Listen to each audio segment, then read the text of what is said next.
Hi guys. I hope you're well. We will start in the next few minutes. Just a few minutes.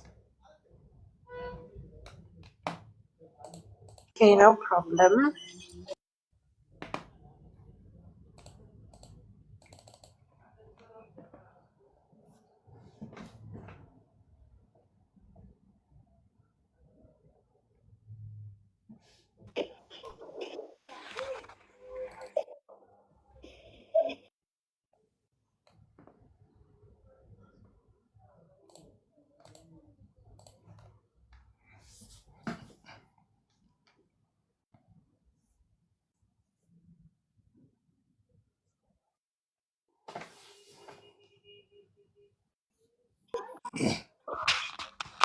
Hi everyone.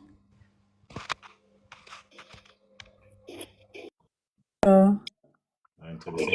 Hi, how are you? I'm good. We are good, and how are you?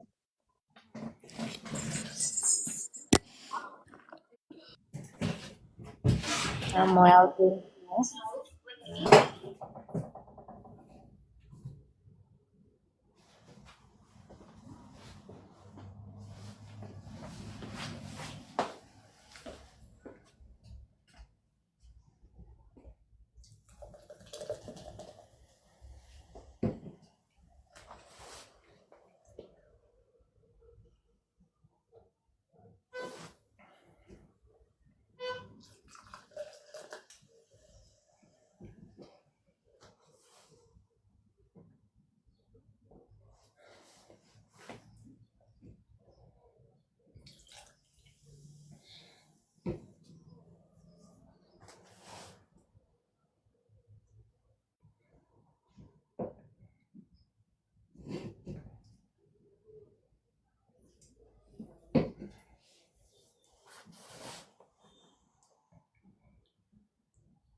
Mr. Albert, it seems like you didn't make me a moderate. Let me check quickly. Just give me a second.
Yeah, just check.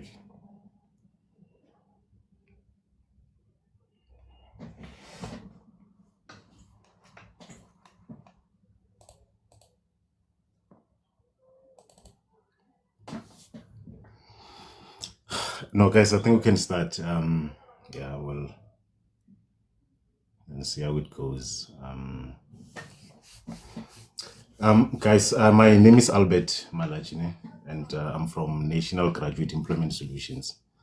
So, National Graduate Employment Solutions is an NGO. It's a youth-based NGO, but it's focused on graduates, basically.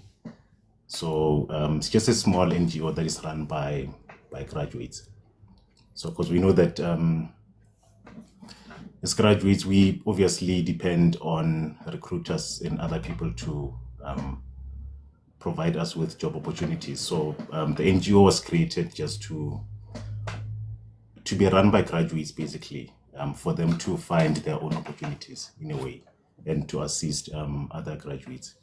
So it's been over 2 years now, the NGO operating, and currently it's run by over 30 graduates throughout different provinces. So it's a team of 30 graduates. Some are based in Eastern Cape, Limpopo, Joburg, Mpumalanga, and other provinces. So it's just a team that are building solutions just to assist other graduates, basically. And some of these graduates are also unemployed. So we're trying to build solutions for us as graduates. So, but because today it's Mandela Day, so we just wanted to at least spend the day with as fellow graduates, because we are all graduates. So we just wanted to spend the day just to celebrate Mandela Day with the graduates, but not only just to celebrate Mandela Day, but to celebrate us as graduates, because most of the time we know that as graduates we pass, we complete our studies, but we end up sitting, not getting employment opportunities. And we are never really celebrated enough for the hard work that we put on our studies. You complete, you're not celebrated. Now you have to face the life by yourself, unemployed. But basically, the session is more of, it's more focused on mental wealth for graduates. So it's one of the main key focus for today's session. So yeah, you know that as Mandela Day, we're supposed to be, it's more to encourage all of us to help each other, just assist your neighbor, assist anyone who's in need. And today I think because most of the graduates, we need help, basically. We are going through the most. Yeah, it's hard. It's hard life. Once you get your certificate or degree, you're on your own. Because even at home, normally, as long as you've got your certificate, in Dodea Pandel, you have to find yourself some money for data, or yeah. So we on your own. So the session is more about just for us to come together and just talk about the challenges that we face as graduates, because we most of the time we cry by ourselves at home. So because we see that a lot of people are complaining on social media that things are not really going well. So we sort of created this platform as well, just to come together as graduates, just to see how we can help each other mentally. Just because our mental well-being is not really, it's not really,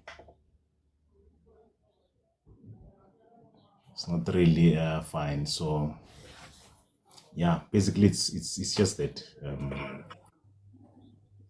So there's just a few things that our NGO focuses on, but currently we just initiated this mental wellness session for graduates. So it's something that we will focus on from now on, plus some of the other initiatives that that we have. But today is just going to be an open conversation for all of us.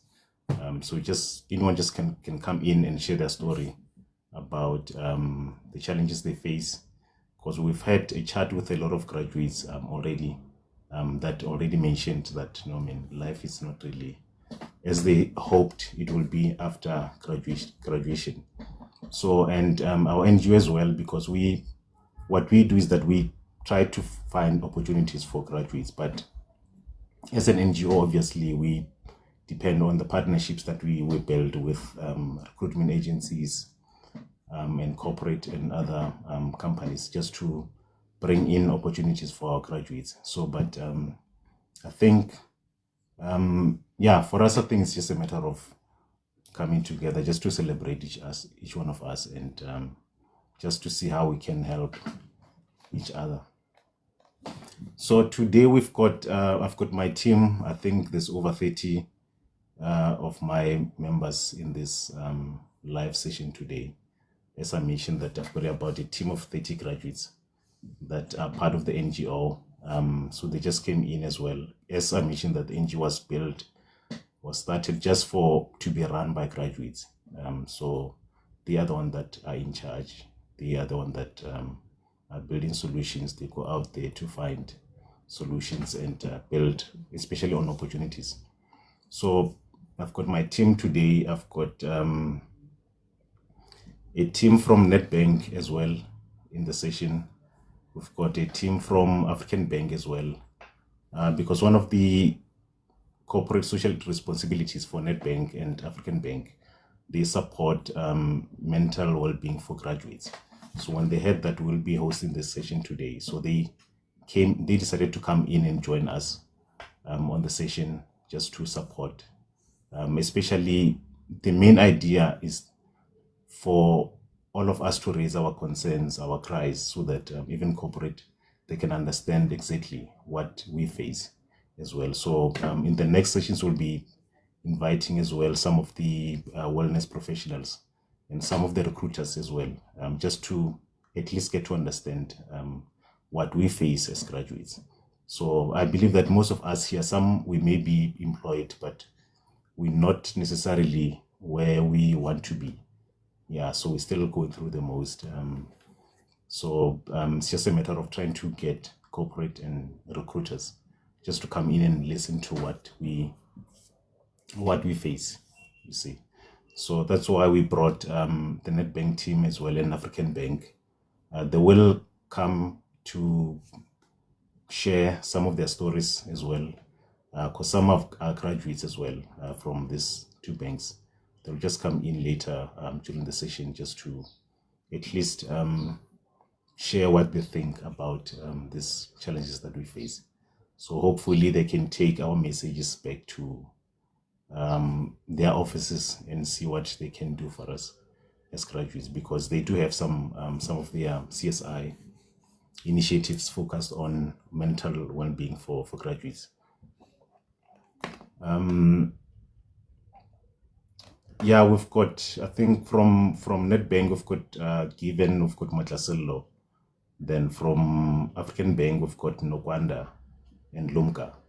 So they will come in sometime during the session and and just share some of the inspiration words and what they think we can obviously they also had their fair share of facing unemployment at some point. So I believe they will understand what we face as well. Maybe they can be able to share their story as well, so that we can also know that no, it means that if someone can face these challenges and end up getting employed, it means there's always a light at the end of the tunnel. So we must just keep pushing. So just a little bit about the NGO as well, because I think some of the people may not obviously know about what we do, basically. So we've got 2 years now operating.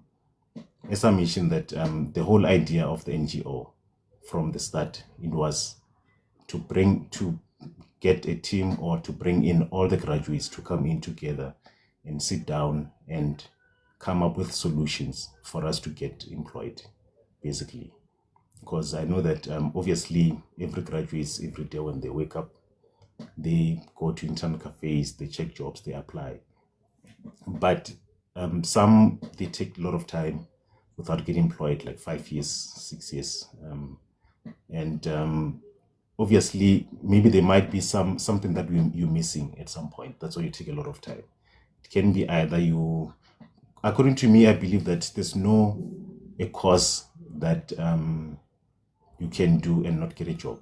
I know that people believe that there's some courses that even if you study the course, you've got a very less chance of getting employed. I know that, but as long as there are certain people that get employed with that course, it means you also stand a chance. So you must still believe, whatever course you studied, you must still believe that you will still get an opportunity.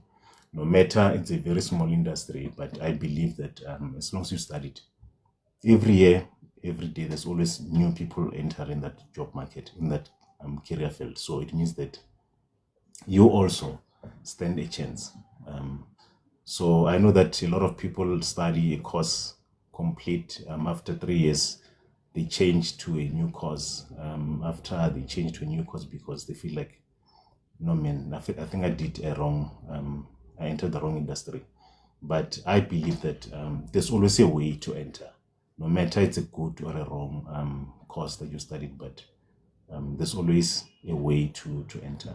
So the main idea of our NGO was for us to sit as graduates, to check what are we missing, why most graduates are not getting employed, and find the gaps on how we can get all of us get employment. That is the main idea of the NGO. So that's why I'm saying that we've got over 30 graduates. Currently, we've got around 10 guys who have got IT qualifications within the team, about 10. Within the wellness, we've got over 8 or 9. Some are HR, marketing, like that.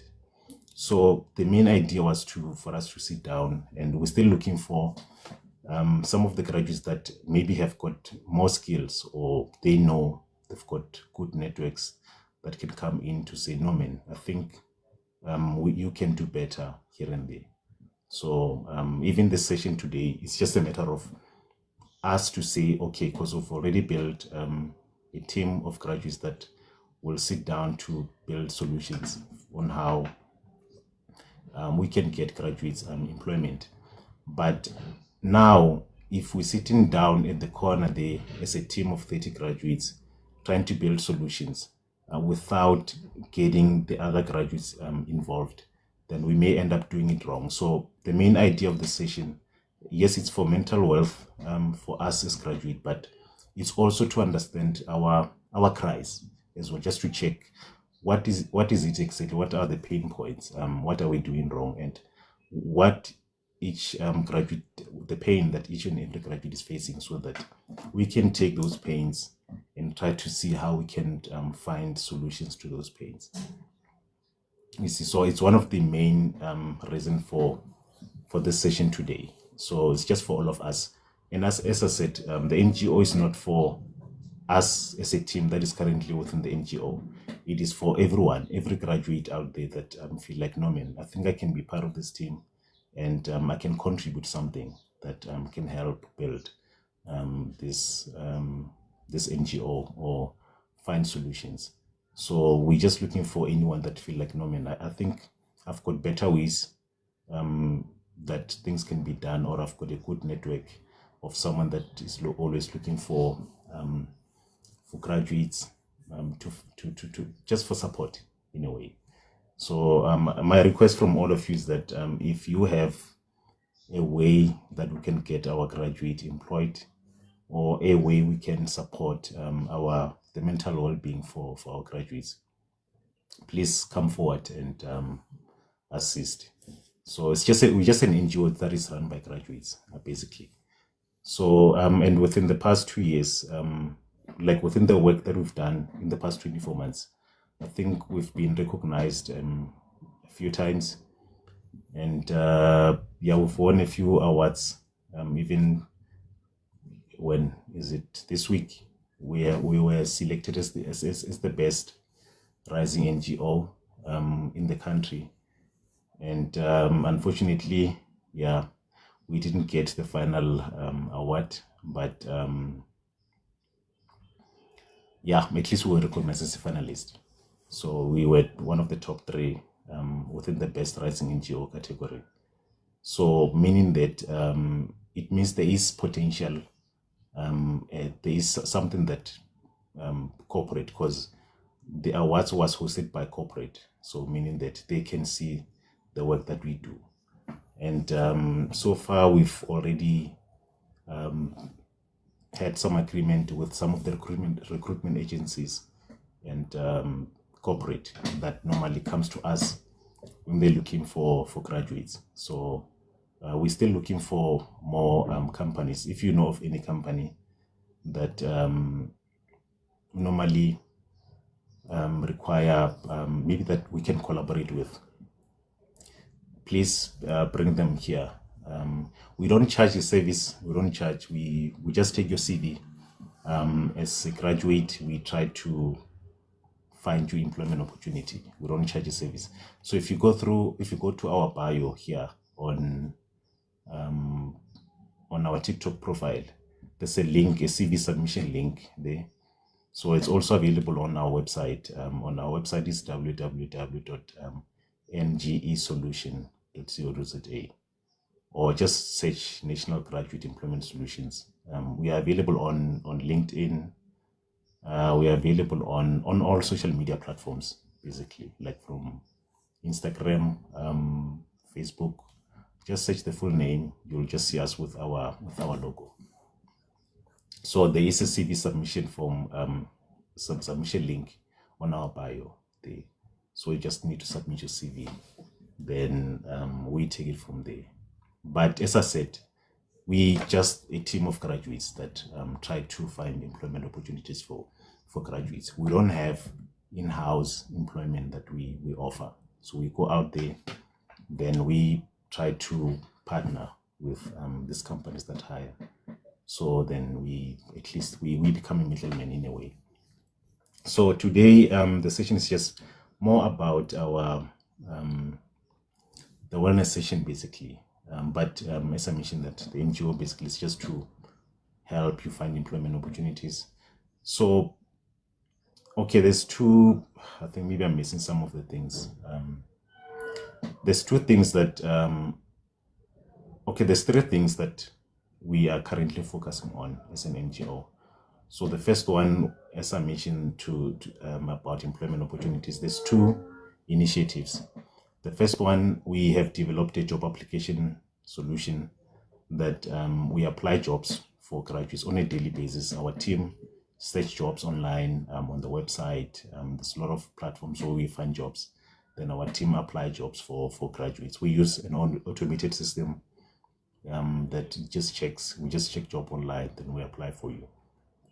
Then the second, in that job application solution, it has already won an award a few months back for the Digital Innovation Award, because we've had a lot of graduates that got jobs through that solution.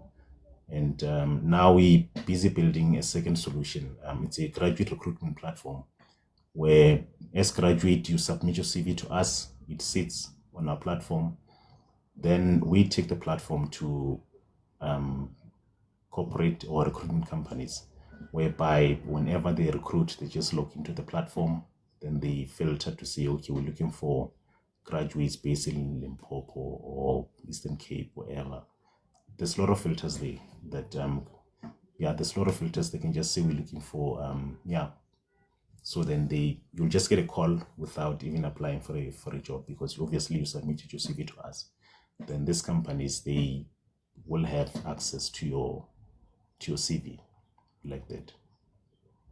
So that's the solution that is currently in progress. As I mentioned, that we've got a team of graduates that have done IT, so they are busy developing that solution currently. So it should be completed the next not too long. Then, which means that with that system, if you submit a CV to us, just one CV, and if we have, for an example, if we have about 50 or 100 recruiters that are registered on the platform, then those companies already have access to your CV without even applying. Because recruiters as well, sometimes they struggle to get good candidate. That's why I find that they apply vacancies, but at some point they end up re-advertising because they did not get that person. So now our platform will assist these companies to at least get the candidates directly from the platform. So that's the system that is currently in progress. Because we've already had a lot of discussions with some of these companies, recruitment agencies and corporate, about the solution while it is still in progress. So they're already very interested in using for us to complete and give them the solution. So that's one thing that we're looking forward to. Yeah, those are the two things. The third one is this the wellness part, which, because we realized that we may have your CV that we try to connect you with employment opportunities, but the challenge is that we don't just take your CV, we apply and try to connect you, but we look away on the other side. We know that as we apply, because there's a lot of competition obviously, then if we apply during that 6 months or 3 months or a year that we're busy applying for you, you are going through the worst of your life, because submitting your CV does not change your current state of life, to say you're struggling, you don't have food, because there's many challenges that you face while you're busy applying. So we realized that, no, man, let's also try to support you somehow, to ensure that your cries are heard, and maybe there might be something that we can assist as well. So now we're busy in progress of collaborating with some of these companies, the wellness companies that provide the mental health sessions for graduates. We're busy trying to build some of collaborations. So we will bring them on board once everything's all in order. So, because we know that, let's say after some of the conversations we had with some of the graduates, I think we've had over 40, 50 graduates that we spoke to. They are going through the most. So that's why we thought, okay, no, I think rather we bring this platform here just to get more sense of if every graduate is facing the same thing. So a few that I'll mention, some of the challenges that this graduate already mentioned. Just give me a second. There's a lot that most are based on financial challenges. So you know that as long as you've got your qualification looking for a job, finance becomes a problem for you. So I just want to open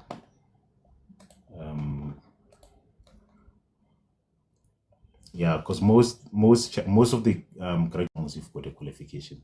Because we know that as a graduate, normally once you go to university, it's either because most of us we were supported by NSFAS, and when you get supported by NSFAS, you find that you get that smaller stipend of 1.5 or 1.6 or 2,000 a month, where some of us we even had to send money from home from that stipend.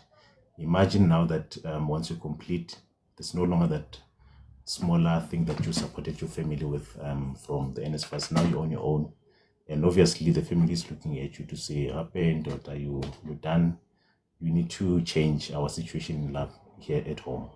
But now we're on a plan. You can't hire yourself, so that's why most of the time you find that you leave Limpopo, going to Joburg just to maybe even squat with a friend, hoping you can find something. But if it doesn't work out, it is a problem, honestly.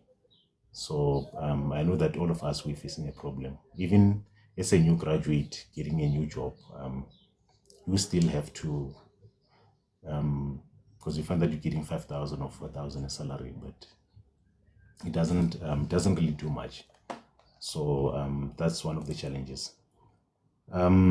Yeah, for now, I just wanted to check if just after I mentioned about the session and what we do, if there's any question or someone want to know more about what we do or how they can be involved with the NGO or the session itself. Because as I said, we are graduate basically. So we still need guidance from people that are experienced who can come in and provide proper support. So yeah, if there's any question about what we do or how you can be involved, I hope there's some recruiters in here that can come and listen to our cries and get us employed. Is there any question? Hi. Hello everyone. My name is Nogwanda. Albert, I wanted to ask you a question. Yeah. Have you guys maybe offered training of LinkedIn? I'm sure many graduates are aware of an app called LinkedIn, you know. Unfortunately, there are some people who don't know how to use it, but I know it is one of like a powerful tool in order to get jobs. So I'm wondering if your organization has offered training or you're still considering like offering training for fellow graduates on how to use LinkedIn. Because majority of graduates, including myself, I got this graduate program at African Bank through LinkedIn. So I think also that will assist graduates because many don't know how to use that platform, and it's one of the most that we have. Thank you. Yeah, no, thanks a lot for that suggestion. Yeah, we will put in as one of the things that we will focus on at some point, because our wellness session is not only about just your mental well-being, but we'll add some of the trainings that will boost your confidence, because your mental well-being only becomes better if you have tools. Maybe let's you've done your LinkedIn training, it becomes better that you know that at least I've done some training. You have some hope that because I've got some tools, I've done some trainings. You have some that hope that you'll get some job. So so no, thanks for that suggestion. We'll add that to our next sessions as well. I really appreciate that.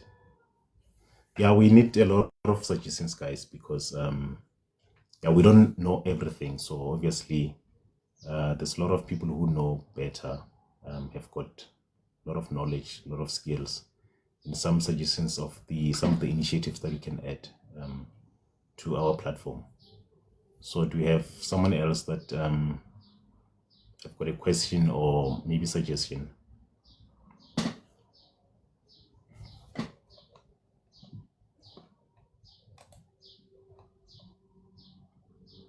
Yeah, because the idea for today is just to have like just an open conversation. You can just come in if you've had your experience of bad like a bad experience of being unemployed, that you feel like you want to share, to say you've been unemployed for like 5 years or 6 years, you've studied this qualification and you just want to know how you can survive being unemployed, or maybe a guidance of where you can find opportunities. You can also just come in and share your story, because the idea of this session as well is to understand more of the challenge that you face, so that it can give us guidance as well on which areas to focus when we try to build our solutions internally. So yeah, do you have anyone who want to share their story maybe?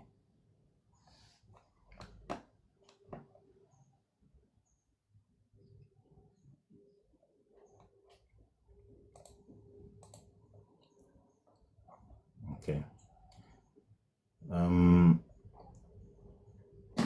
Yeah, because like most of the challenge that we realize is that most of the graduates, but they face a lot of rejections. So you just keep applying. You find that some you've been applying for over 2 years or 3 years, but nothing comes. So yeah, I think that's one of the challenges that we realize that most people face during trying to find employment opportunities. So yeah, I think that's one of the things that we will try to figure out and try to find solutions for that. So we just kindly advise you to follow all our social media platforms. If you know of anyone that is looking for employment opportunities, they must just submit their CV as well and follow our social media platforms, because there's a lot of initiatives that we're working on from now going forward. And I believe most of the graduates will really benefit from them. So yeah, so if you know of any people that are looking for employment, just submit. We don't guarantee employment, but if we have your documents on our database, then it becomes easy for us to present it to the recruiters as well. Okay, so we will be having the NetBank team guys to just come in and share their stories. I'm not so sure if they are here already. Can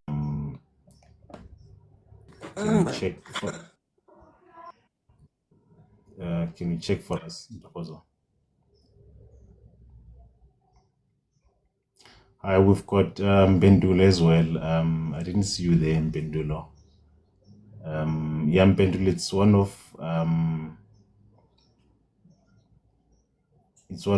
it's a lady that she's very passionate about getting us jobs. She does a lot of work here on TikTok. She assists people on interview preparations. I see. You want to bash my bio right now. Hi everybody. I am Bendulo. I'm a job hunting coach. I run Sibianalang.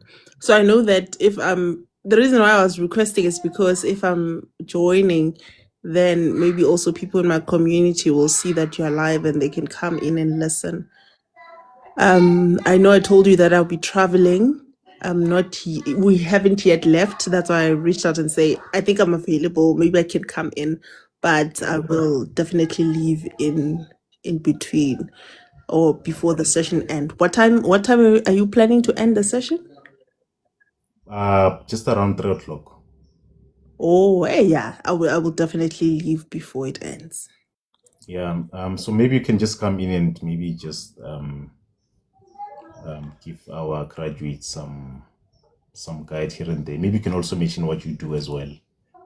So that, if they need assistance from your side. I see. Maybe just a little bit of context. Can I please see the graduates in the room, what qualifications they have? You can either say it in the comment section, you can unmute and share, just so that I get to know who I am talking to right now, if you don't mind. Okay, because I see some already typing in the chat. But I believe we've got obviously all different different career fields. I believe so. I see. Accounting, psychology. Been unemployed for some time and still getting rejected. What could be the problem? Okay. Become in human resource. Are the people in the panel already also graduates? I can see you guys are commenting. I would like to have a conversation. When I received the invitation, they told me that I'm coming for a conversation. So I will really appreciate to have a conversation.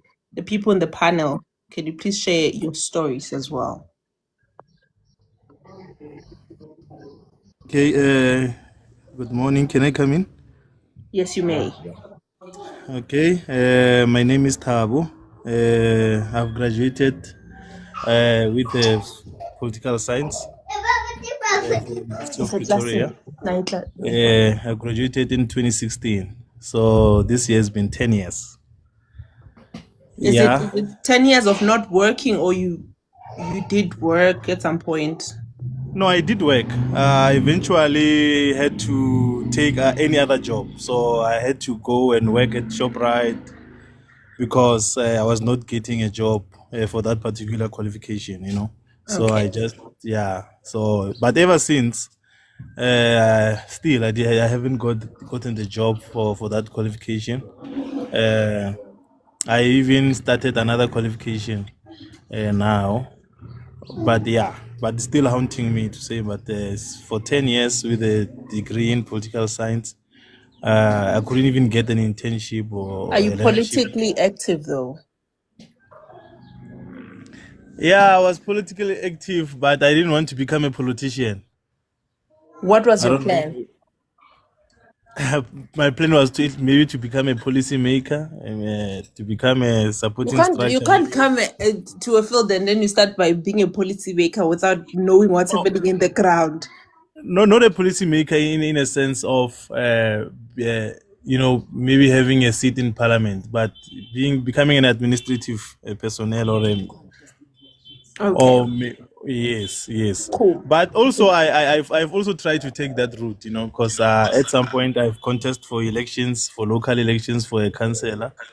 I've been in various political parties, but you know, patronage also worked against me in the process, because I had to also, you know, for me, I thought maybe I had to sacrifice some of maybe integrity. Yeah, integrity, to lie, to scheme, you know, but eventually, to the start of my qualification was not to become a politician. Okay, I see. I want to challenge everyone in the room before we continue. Can I please give you a minute or two? Let's share the live as much as possible. You can just share it with the people in that follow you. You can just share it in your status, but let's share it a little bit before I continue. I see LLB, I see communication and psychology, I see accounting, I see BA, and I still want to hear from the people in the panel. I had was it advisory? I hope I said that right. Ulunki, Ntabisengi, everyone. And if you want to come and join in the conversation, I don't know if that's allowed in the live. Can you please share the live so at least we can have more young people that will benefit in this conversation? One of the biggest things that you need, and I'm saying this as a job hunting coach, I'm saying this as someone who is a graduate, because you don't stop being a graduate. You need connections. Let's understand this very, very, very right. Every time when I tell people that they need connections, what they do is they start feeling like I am suggesting that people. Oh, sorry. I meant when I talk about connections, I'm not talking about corruption. Don't confuse these two things. People say "Ungenengama connections," and they make connections to sound like a bad thing. But in this time and date, you need connections. What does the connection look like? The graduate employment has hosted this session. You probably never knew about me before, but today you have connected or heard from me, Mpendulo. I'm a new connection that you have to use wisely. So a connection, what it does, a connection is like a sponsor. I have people that I'm connected to that they never give me money, they will never give me a job, but they will mention my name in the right places. When they say we are looking for someone that has maybe data science, that has astronomy, that has someone would say, I know of Umpendulo. Guys, can you please continue sharing? I can see. Thank you for your responses. I know Mashudu Godi Advisory Lungi is saying true 100%.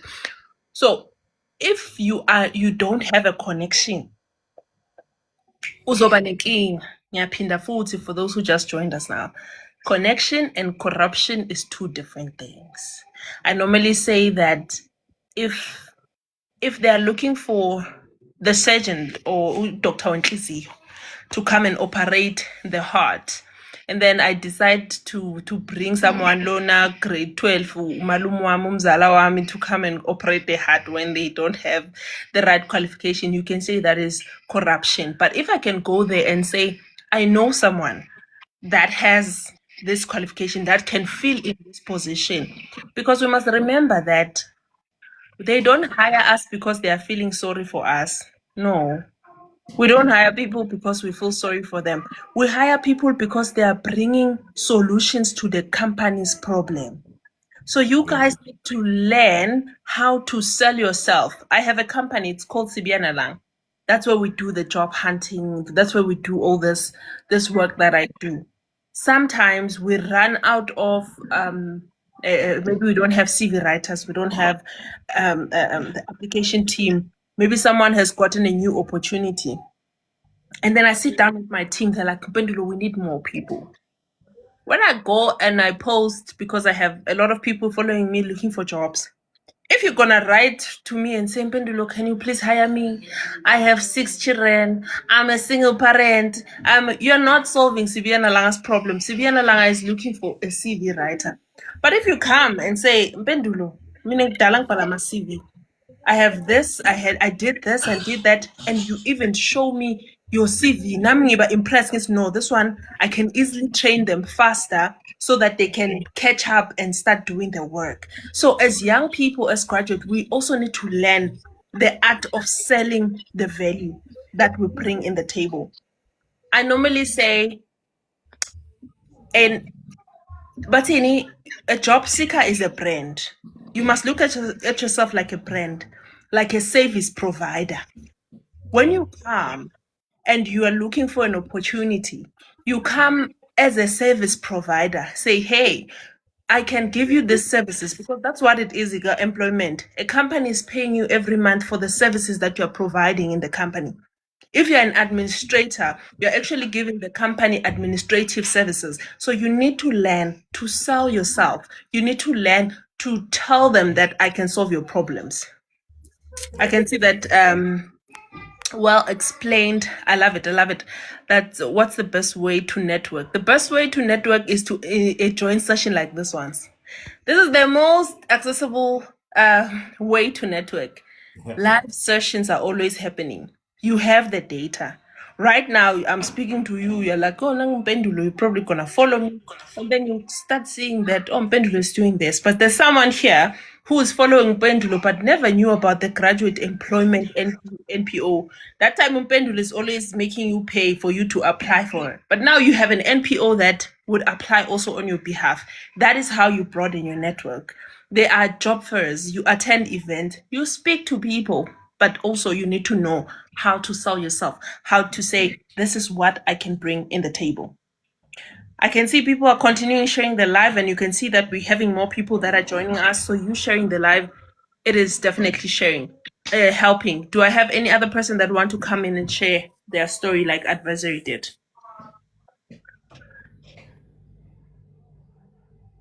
Okay, hello. On my side, I completed my LLB, which is Bachelor of Laws degree in 2019 and graduated the same year. And thereafter, in 2020, I secured work at a law firm, which is called Practical Vocational Training, which is known as Articles as well, up until 2020. Then I was unemployed for a couple of months. Thereafter, I was asked to be a legal secretary of the same law firm where I served articles for just 2 months because the permanent legal secretary was on leave. Then 2023, I was unemployed the whole year. Also, early 2024, same status, I was unemployed until I decided to do a short-term course at UCT, which is known as compliance, because I realized that compliance is in demand and I wanted to improve my skills. Also, maybe have better opportunities, maybe open more doors on my side since I was not securing any employment.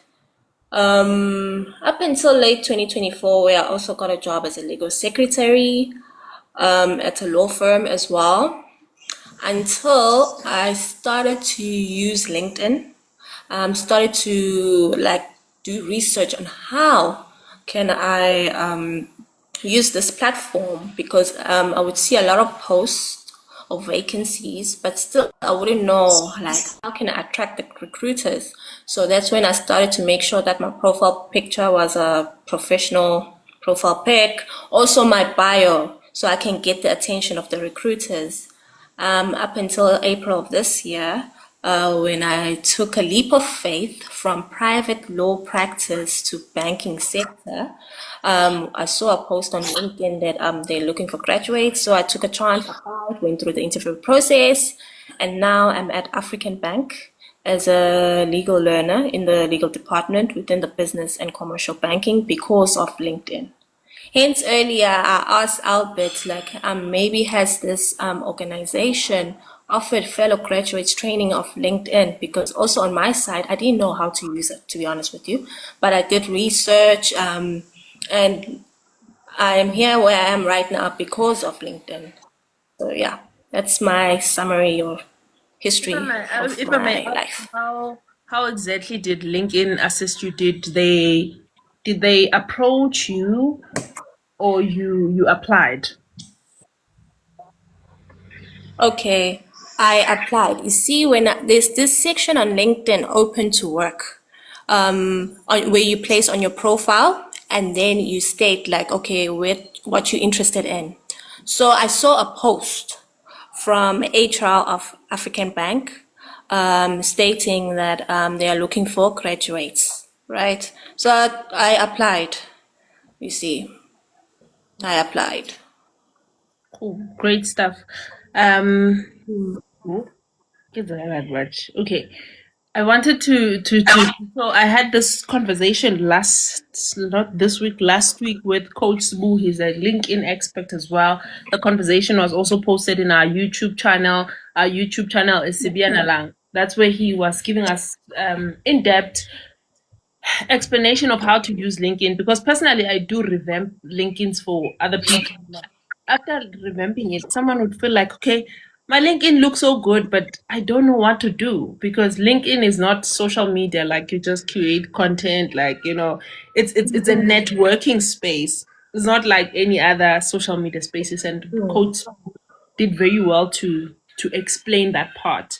So I don't know. Can I see in the comment section how many of you have LinkedIn? If you don't have LinkedIn, just type in the comment section. I just want to have a sense in the room. We'll see how many of us are exposed to LinkedIn and how comfortable are we with LinkedIn. I will just wait to see in the comment section how comfortable are you with your LinkedIn. Yeah, Sandla. Maybe you can rate, you can give yourself out of 10. How good is your LinkedIn? Not good. In terms of how comfortable are you with your LinkedIn? Or just share. I see people do have LinkedIn. A six probably mean I have it. I can scroll it, but I'm not sure. I don't have, but my profile is not well set. What do you mean, Malwan? But I hardly use it. but not explored it very well. I have, but I need help with it. I'm blank. Profile not set well. 2/10. You're even crying. I'm also crying on your behalf because you guys are looking for opportunities. Most of the content that I actually share in my TikTok and my WhatsApp channel, I really get it from LinkedIn. I really get it. I rate it as 7. There's a lot to explore that I haven't mastered about it. But 7, it's also a good number. Pumzile is saying 5/10. Love that for you. 4/10. Hey. Hey.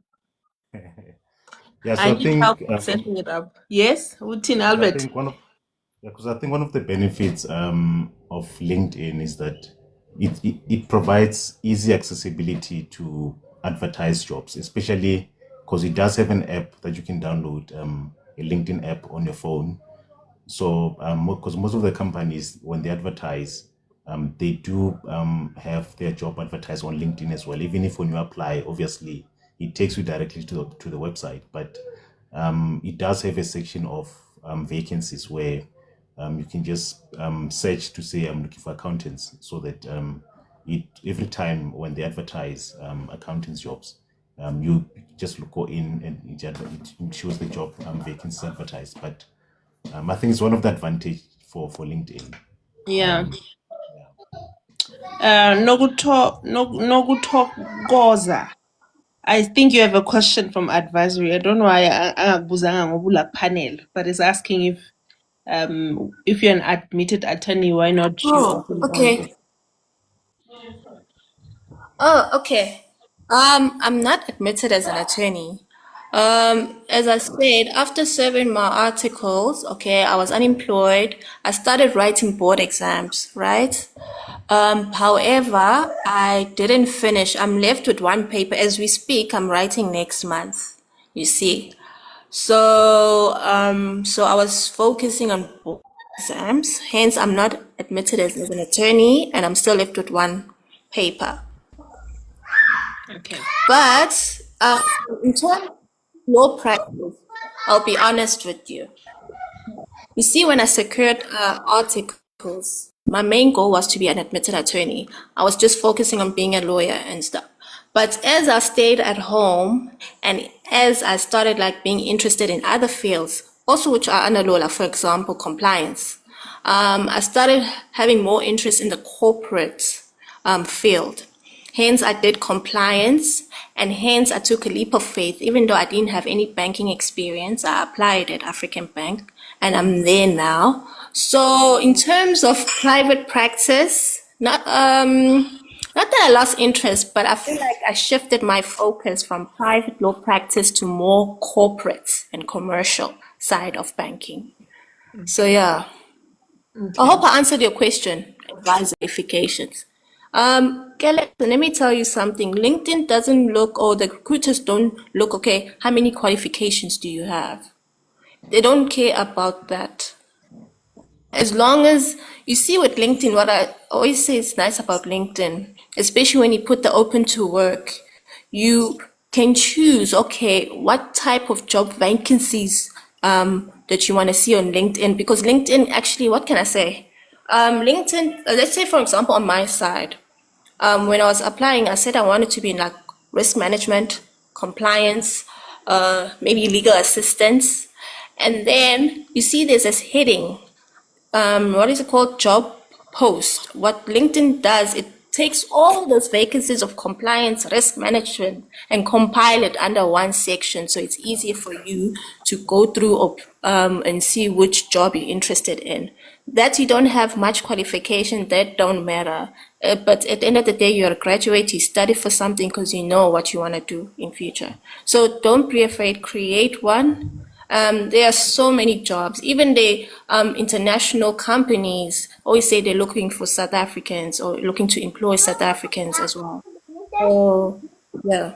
Yeah, that's very true. Yeah. Okay, I also wanted to ask maybe on that one yeah, of LinkedIn because of I'm using a basic mode. I don't know if the basic mode have that option to say open for work or should I upgrade from the basic to the one that I have to pay something. if I can go, I'm using also the basic. okay. Hmm. No, you can continue, Bendu. Don't worry. Okay. So now I also wanted to confirm that the free LinkedIn is effective. It's enough. I've never used the premium one, but if you're not sure should I use the free or the what, it allows you to get the premium version for free the first 30 days. And then after 30 days, you cancel it, you're not going to be charged anything. If you feel like, or you've heard someone advising you saying, use the paid version, and you feel like you want to use the paid version, you can try it out. But make sure that you try the 30 days and you have time to utilize it. Because I have people that unlocked the 30 days and then the next thing they forgot. And then they forgot about it and they never used it at all. So to conclude on the conversation that I have with Nogutogoza is to say, we also spoke about it when we spoke about LinkedIn. So you prepare your LinkedIn, you optimize it. I can assist with LinkedIn revamp. Now that your LinkedIn is revamped, LinkedIn is not like TikTok and Instagram. It's not about the number of followers. It's not about you have 10,000 followers. On LinkedIn, you can have 10 connections, but the connections must be relevant connections. Yeah. Yeah. It does not help to have 10,000 people that are following you and they're not really adding any value in what you're looking for in your LLB journey. They're not adding anything. They're just a connection, and then you feel like, yeah, I think now 100 people that are following you. So on LinkedIn, you can have 10 powerful connections. And what does that look like? I'm very big on AI. I'm a job hunting coach and I use AI to make sure that I make my things and my life simpler. After revamping a LinkedIn of a client, this is what I do. You can also do for yourself. I take the client's CV or the LinkedIn CV, ngifake lapha ku-AI and ask AI, who should this person follow so that they can get the job that aligns with them. AI will list companies, groups that you can follow on LinkedIn, because on LinkedIn, there are also groups that are sharing jobs within your field. And every field is there on LinkedIn. You have HR people, you have accounting people, you even have Uber drivers and this delivery people. It will tell you that follow this group, follow this group, follow this group, follow this company, follow this company, follow this company. Because as someone who's also sharing jobs, I don't share all the jobs that I come across. I'm too busy to share every job that comes out. I probably choose something where like, okay, this maybe people will like it, or this is more likely to. Let me make an example. If there's a job that is only looking for one position, I have over 400,000 followers.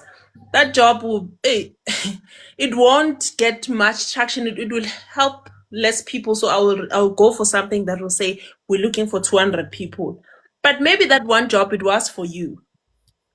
AI will tell you that follow this company page, follow Coca-Cola, follow this recruitment agencies. They are looking for people like you.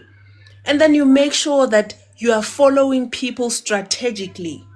Your network on LinkedIn is relevant people. That is why every time when you open your LinkedIn, you will see an opportunity that aligns with you, not just follow everyone for everyone. Can I please give the next person in the panel? How much time do I have left?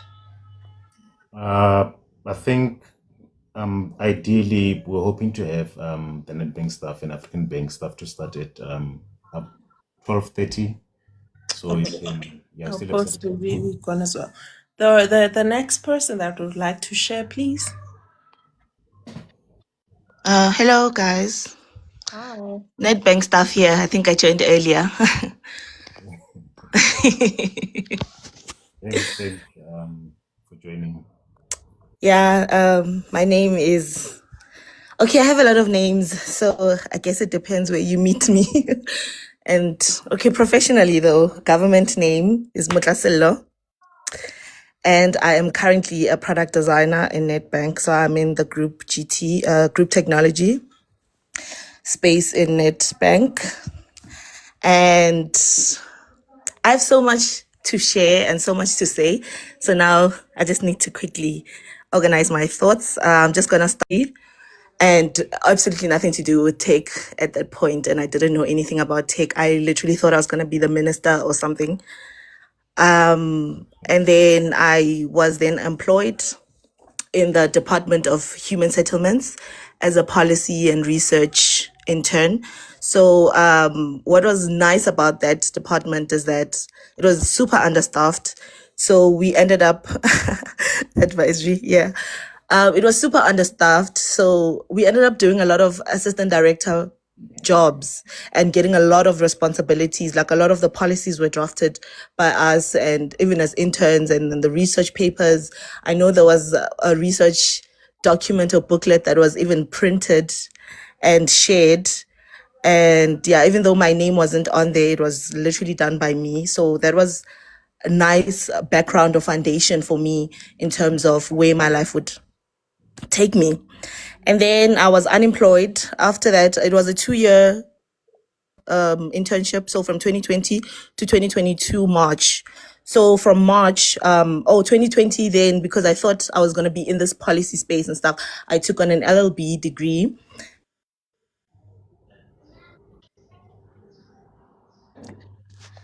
Yep. And then 2022 March, the contract doesn't get renewed because of funding. So now I'm unemployed and I have this law degree that I'm trying to do. And so I'm stuck in limbo in thinking, okay, I'm applying, I have this experience, I have this proof that I can do the work, but I'm not getting jobs. So what now? And quickly for me,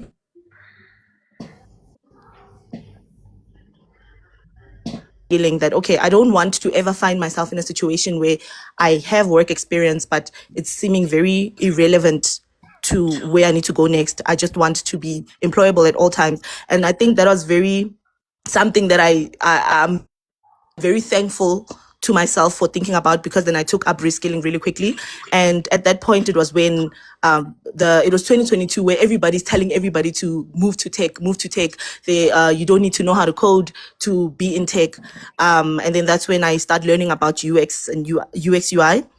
And because of the experience that I had, the research experience that I had from the department, and the research experience and my degree, because my degree is in humanities, so it's very research based. I was able to start looking into UX research and all of that.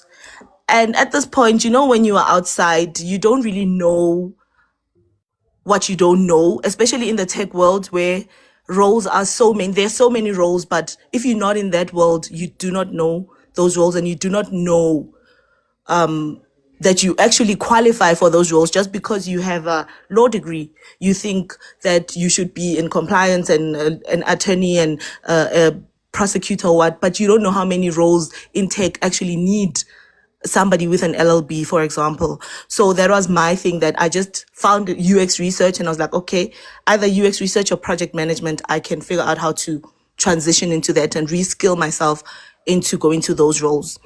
And that's where LinkedIn played a big role for me, because I was an avid LinkedIn poster at that point, because I wanted as much exposure and as much visibility for me. So I know a lot of people were asking about LinkedIn and how to use it. For me, it's the way I used it was that I picked a niche. Like I was like, okay, at that point, I think I was leaning towards project management more. So I was taking free courses on project management, and whatever that I was learning or whatever insight that I got from that, I was posting about it, just trying to position myself as some person that knows something about project management at the time, if that makes sense. And yeah, so because I was doing that, I get people that are trying to follow me. And when somebody follows me, I DM them immediately. And then I say, hi, my name is so-and-so. I'm looking for this and I'm looking for that. And eventually this one time, this lady that absolutely does not know me, she had the same degree and background as me. She had and another thing that I would do is that I would look for people with my degree and see where they are in life now, because I know that you could study law and not even end up as a lawyer at all. So I was looking, okay, development studies, what are you doing? Then I found a lady that was doing ESG, So this is environmental, social, and governance. So it's all these sustainability jobs, right? So I'm like, oh my God, that means development studies people can study, can work as that. So I don't have to look at NGOs only. That means I can go into corporate. That means I don't have to even do project management anymore. So now I'm having like a list. My list is growing into the type of roles that I can go into, that I can apply internships to, instead of just limiting myself into just like one pathway that I should go into, right? And yeah, this lady and I start talking. She starts understanding me. She starts trying to help me with my CV. And one day, this lady from NetBank is posting a CX UX research analyst role. She shares with me and says, hey, apply to this role. I tailor my CV the way she taught me to. And then I applied to NetBank. And then I also messaged that lady that posted the role that, hey, my name is so and so. I have this experience and this is my background. And I've been trying to break into tech in the UX space. And I wish, and I'm hoping to get an interview from you so that I can share what kind of skills that I can bring into.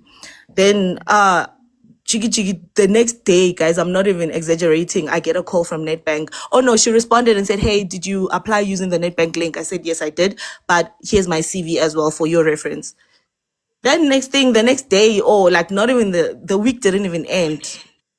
I get a call from NetBank. They're asking me to come to an interview. Then I was like, oh damn. So actually reaching out to people works, because we all know, guys, they were looking for 5 years experience, UX research. So I didn't stand a chance if I was going to apply through the link. I know that, God knows that. So me reaching out to the hiring manager and telling her everything, and telling her everything helped me a lot. And then no, I didn't have the experience actually, because I had the research experience, right, and a degree, and they were looking for a 5 years experience in UX and CX. And I didn't even have experience in that. But because I took initiative and spoke to the hiring manager and said, hi, this is my CV. I'm looking to join or to transition into this UX space, and I've done these free courses. I would like to talk and like share my experience with you in an interview. And that's how I got the interview, because I reached out to her. Even Albert and I, that's how we met. He just came to my DMs and said, hey, this is what I'm doing. Can we connect? And now we're friends. So somebody was asking about LinkedIn and how you connect with people. Guys, DM. If I ignore you, then I ignore you. You're not gonna die. And then literally the worst thing that can happen to you is that I don't respond to your DM. And what if I do? Because what I've learned about LinkedIn also is that people are willing to help people, and people love proactive people, right? So free courses, you get them from anywhere. Literally, if you go on Google and then you say free courses in that, and then you will get the free courses that you need. And right now with AI, you can even build your own course. Tell AI to build a course for you. It will build a course for you. And then you share. Yes? Yes, I'm sorry. I want to cut you here because I wanted to hear everyone's story, and I have to be out of here by 12:30. So there are things that you shared that I want to touch on before my session ends. So Eva, you've shared a lot of important things. One of the things that you've shared, and I want to remember carefully, you shared something around profession, how to find a profession with your qualification. You said something around not having experience and also building connections by DMing people. Choosing profession is the first thing that I want to touch on based on the story that you just shared with us. I want people to understand that your degree, it's a paper, but it's not a profession. After getting a qualification, 100%. you still need to find your profession. And who you're going to be or what job you're going to do, God has decided for you before you even got your qualification. Let me explain this. A driver's license is a qualification. It allows you to drive and operate in the road. But after obtaining this qualification, if you want a job using this qualification, you still need to decide, which profession am I going to operate with this qualification? Am I going to be an Uber driver? Am I going to be a bus driver? Am I going to be a taxi driver? Am I going to work in the airport? Am I going to do shuttle services? So there are still so many professions that you have to decide for as a person. Or would say, okay, this is the profession that I'm going to go with this qualification. I encounter a lot of graduates that only looks at the qualification and think that this decides which job you have to do. No, it does not. But it opens certain doors because you need it. So what do I normally do when it comes to this? We do an exercise of personal discovery. Who are you? What are the skills that God gave you on earth before your qualification? Why are you doing this? Because you also want a job that you will enjoy. You don't want a job that will cause you mental problems. You know, the people that are working, they're earning, but they're not happy because they don't love what they are doing. We call this self-discovery. Master yourself. Know your skills, the skills that you have without this qualification, because God has given you something outside of this qualification. With or without this qualification, there is something that you can do that can generate money, and you would do it even for free because it came with you. This is what I would do. I told you guys that I'm very big on AI as a job hunting coach. I use it very much with my clients and myself. I would tell my clients to go through a discovery journey. They will write 10 questions. It's simple questions that I will give them to ask their family. Some of the questions include, which job do you think I would do for free? Which job do you think I will not be able to do at all? You'll be surprised by how your family will tell you, because when you'll never be a lawyer, it will never work for you. They will tell you that when you would be great if you become a teacher, and they will tell you why they are saying that. Because they've seen you. You have to ask these questions to people that have seen you. Usesemncane, wakhula phambi kwabo. Give them these questions via WhatsApp, simple questions, simple answers, and then you save them. And then you go to ChatGPT or any other AI tool. You're like, ask me questions about myself to discover who I am, which skills that I have. It is very good to ask you those questions. After answering those questions honestly, and then you include the answers from your family members, you can ask AI, which profession do you think it matches my personality or who I am? It will list all those professions. And then at the end, you say, but I have this qualification. It will powerfully and match who you are as a person with your qualification. It will list some professions you never thought that you can thrive in. And some of every time when I do this exercise with the people, they will enlighten, because whatever job that they will see, it will align with who they are. It will align with their personality. And then you start a journey. Then as usuka lapho, you will have your top 3 professions. Your top 3 professions that you want. You will write down the constraints. We call it a job search profile. Constraint is, what is it that is standing between me and my job? What is it that is standing between me and my job? Other people, they'll say, I don't have a driver's license. And then I'll say, that's it. This year, I focus on getting a driver's license. Because if you don't get that driver's license, next year at this time, you'll be an older job seeker with the same problems. Someone will say, I don't have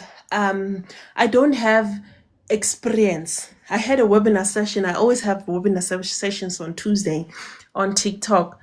There's this pastor that came and say in his church, he allows graduates to come and practice or gain experience in their qualification. And that's volunteering. You can simply go in your church and say, Mfundisi, I have an accounting. I would like to also get involved in the books of a church. That's what your church is doing, Well, there are small businesses like mine. I can't afford having an accountant month to month. Yeah. But if a graduate comes and says, Pendulo, I want to gain experience. I want to use my LLB, my LLB expertise. Can I come and create contracts for your company?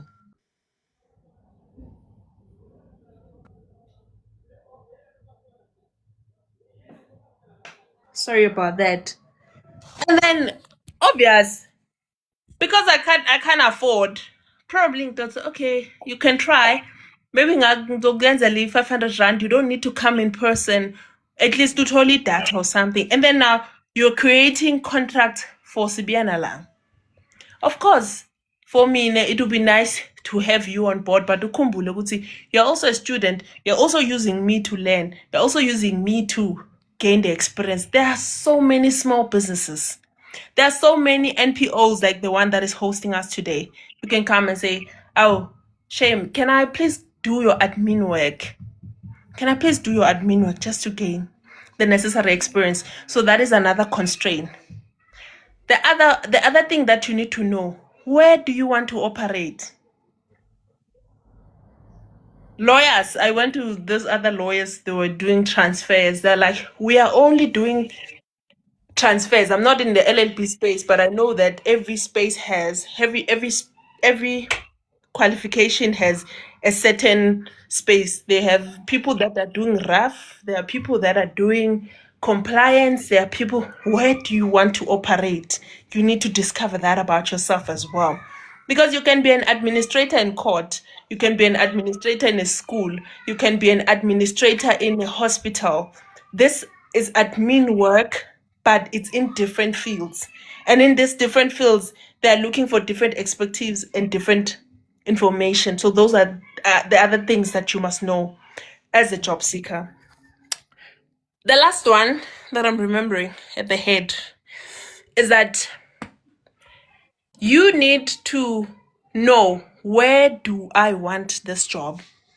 Because you don't want to wake up and just apply for everything that comes. Do you want to be in South Africa only? Do you only want in your hometown? You can't be away from your home. That's valid. Are you willing to go to Cape Town? Do you want only Gauteng? What does that help you? Even when you're setting up your LinkedIn, you will put the location so that you don't get unnecessary notifications.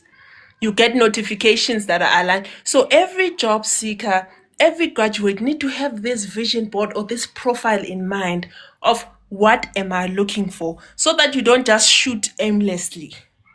I prefer someone that apply once a week, but they're applying to something that aligns with them, than just applying for everything, because you end up getting burnt out. Receiving a rejection is not easy. Another thing that I picked out from Lebohang's story was, Lebohang senkotliwe man. I remember you spoke about networking on LinkedIn, which I think we've already touched. And then I spoke about finding a profession, and then I spoke about ways of getting experience. And as if it comes back here, ngizokhumbula. I don't know. I'm left with 9 minutes in this platform. Is there any other person that wanna Yeah, I have one question, Bengulo. Okay, so hi everyone. My name is Lumka and I am a BCom Law graduate, yes, and I'm currently serving my internship in African Bank. I'm going to tell you more about my story further on when it's my turn to share. But Bendulo, as someone that was, experiencing unemployment, and, in my perspective, it was quite simple to apply, and then you get an interview. And that was one of the things that I had to work on personally, securing interview and how to ace your interview. I know when it comes to interview, a lot of people panic. I was one of them. My nerves will just, take a role, in the interview. It will just be hectic for me. So what skills or interview skills that do you want to share with other graduates, just to inform them on ways to position themselves in terms of interview, how to sell themselves, as you had mentioned earlier on, how do they ensure that they have good interview skills, that whatever they explain, they don't, overshare, or, they do it in the correct manner. I hope you understand what I'm trying to ask. Yeah, thank you. Okay, I will answer that short. Yeah, freeze, shame. Yo, okay. So Bendulo, if you still have time after 1:30, you can still, if you're not traveling as yet, you can still stay. Yeah, we need to go and see my mom. She's in the hospital and she was calling now, so I might leave. I can stay online, but maybe not fully engaged because once I'm at the hospital or traveling there, I can't really engage. All right. Okay, talking about interview preparation. I'm actually writing a manual guide on interview preparation, and I haven't checked that guide at some time. Like I think it's been more than 3 weeks, and then Lungi, you're making me revisit that. Number one, let's understand that when you go to an interview, there are two objectives. The employer has an objective of trying to see if you are the right candidate for the job. And what do I mean by right candidate? Your attitude matters. What kind of a person is this? Is this person going to be nice to work with? Number two, does this person have the necessary skills to deliver the duties of this role? But also, you as the person that is being interviewed, you are also going to check if this is the job that you really want, if this is the employer that you want to work for. Because I will always say mental health is a serious thing, and being happy at the workplace is also important. So it's not only about them, but it's also about you. Ukuthi, is this what you want? It's also important. Unfortunately, when they call us from this interview, we need money, so we tend to make it only about them and just forget that it is also about us and also about our well-being. One technique that I will share, because interview preparation is a whole conversation as well, is the STAR method. I don't know. Can I see in the comment section, do you guys know about the STAR method? STAR method when answering interview question. Lumki, the one that asked, do you know the STAR method? Can I see in the comment section, do you guys know the STAR method?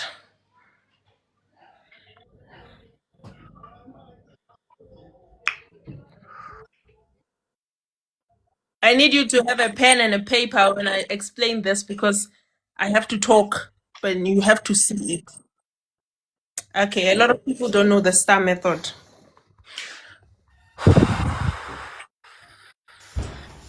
I've heard about it, but I doubt I have used it. Okay. A STAR method is a tool that I always teach my clients if they're going to an interview. So STAR is STAR. Please write it down. STAR. You can write it vertically so that I explain each letter. Can I see it also in the comment section? Ntokozo, can you please mute? Can someone also write it for me in the comment section? The STAR method, STAR. Ngathi ngizoba no secretary manje. Yes. It's STAR. Yes, thank you. The S stands for situation. The T stands for task. The A stands for action. The R stands for results. So, should it happen, you go to an interview and then they say, can you please tell us about a time where you had to deal with a difficult team member? This kind of questions, we call it scenario based or behavioral questions. In this kind of question, they're trying to hear how you can deal with problems or things, or how you dealt with situations in the past. So if the question comes, I'm just cooking a question in my mind now because we don't have a proper frame or example. If they ask you, can you please tell us about a time where you had to deal with a difficult team member? How you answer this question is that people will start going blah, blah, blah around, and then you end up repeating yourself and not saying what you're supposed to say. Number one, you have to go to the interview room with situations already in your bag. Yeah. You don't think of situation and examples to give them in the interview room. You prepare them before you get asked questions. Yeah. You go to the interview room with examples of how you solved problems in the past, with examples that are aligning with the job description. I had to see. I wish I had a job advert so that I can make an example.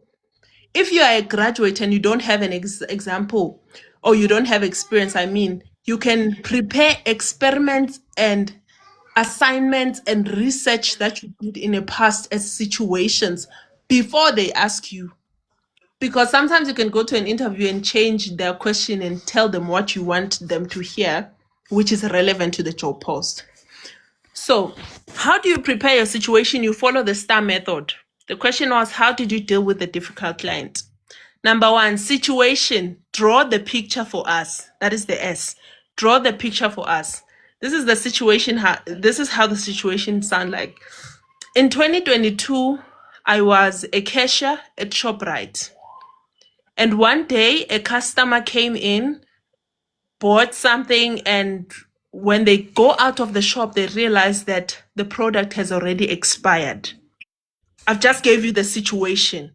So I was dealing with the client that went out and realized that the product is expired. Now the client is coming back and the client was complaining. That is the situation. Less than 1 minute explanation. T, task. Task, you are explaining what was your role, what was expected from you. As a cashier, I'm the one who helps the customer with whatever that they bought. And sometimes it is also our role to check if something is expired before we make the client pay. I'm just making an example. I'm not saying that. Yeah. So I just explained what was my role. This client, this is the situation. My role as a cashier was to check what was to check if the product has expired or not, or if the product is proper. Action. What did you do? But on that day, I did not check. Unfortunately, I did not check because we thought the compliance people have already done the work. Results, action. Action says, now that you told us your task, you told us the situation, you told what was expected of you, what did you do? So what I did, I called the manager to come and talk to the client because the client was angry. But we are always told that the customer is always right. So I made the customer understand that the mistake was on my side, and I called the manager to talk to the client. Results. And then at the end of the day, the client was happy. We gave the client a new product. I don't know if I managed to explain the STAR method because this example is just coming in my head right now. But whenever you're asked a situation, questions, or behavioral question, using the STAR method will help you not to go all over the place, but to be on point. And you don't prepare or come up with answers during the interview, you prepare them before. You can use your AI and say, hey, give me an example of behavioral questions that can come out of this interview looking at this job advert. That's why it is important to save every job advert as you apply, so that if they call you 3 months down the line, you go back and retrieve the job advert. You put it in your AI. We are past Utolum Sevens. I think this is where I'm going to land today.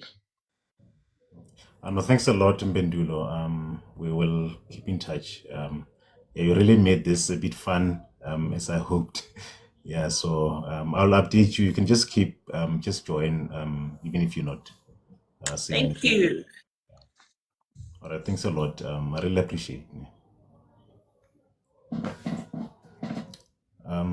Yeah, I think there's a lot of things that, especially in terms of getting experience. I know that most of the time, especially with the STAR method, the method itself, it's more about they want to see how do you deal with situations in a practicality. So you may find that they ask you a question like, maybe let's say they ask that give us a situation whereby you had a conflict with your colleague or your boss. How did you deal with that? So now it comes that you've never worked, you've never had a colleague, but they ask you to give a scenario whereby you had a conflict with a colleague. So that's some of the questions that you need to prepare. You may not necessarily, obviously, talk about a situation in a working environment. You can just maybe tell them that I had a conflict with, maybe at university you were doing a project with your study mate, then you had this conflict whereby the other person wanted you to answer in a different way. Then it's more of a conflict.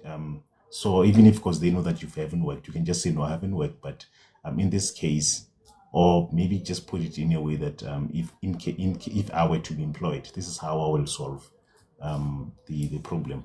But that's some of the questions that you need to prepare beforehand. You can just maybe research online to see what type of questions they normally ask on a finance clerk job or an admin role or a legal administrator, like that. Then those type of questions, that's when you prepare scenario-based question and answer based on that. So, because I remember at some point I once went for an interview a while back, some years back.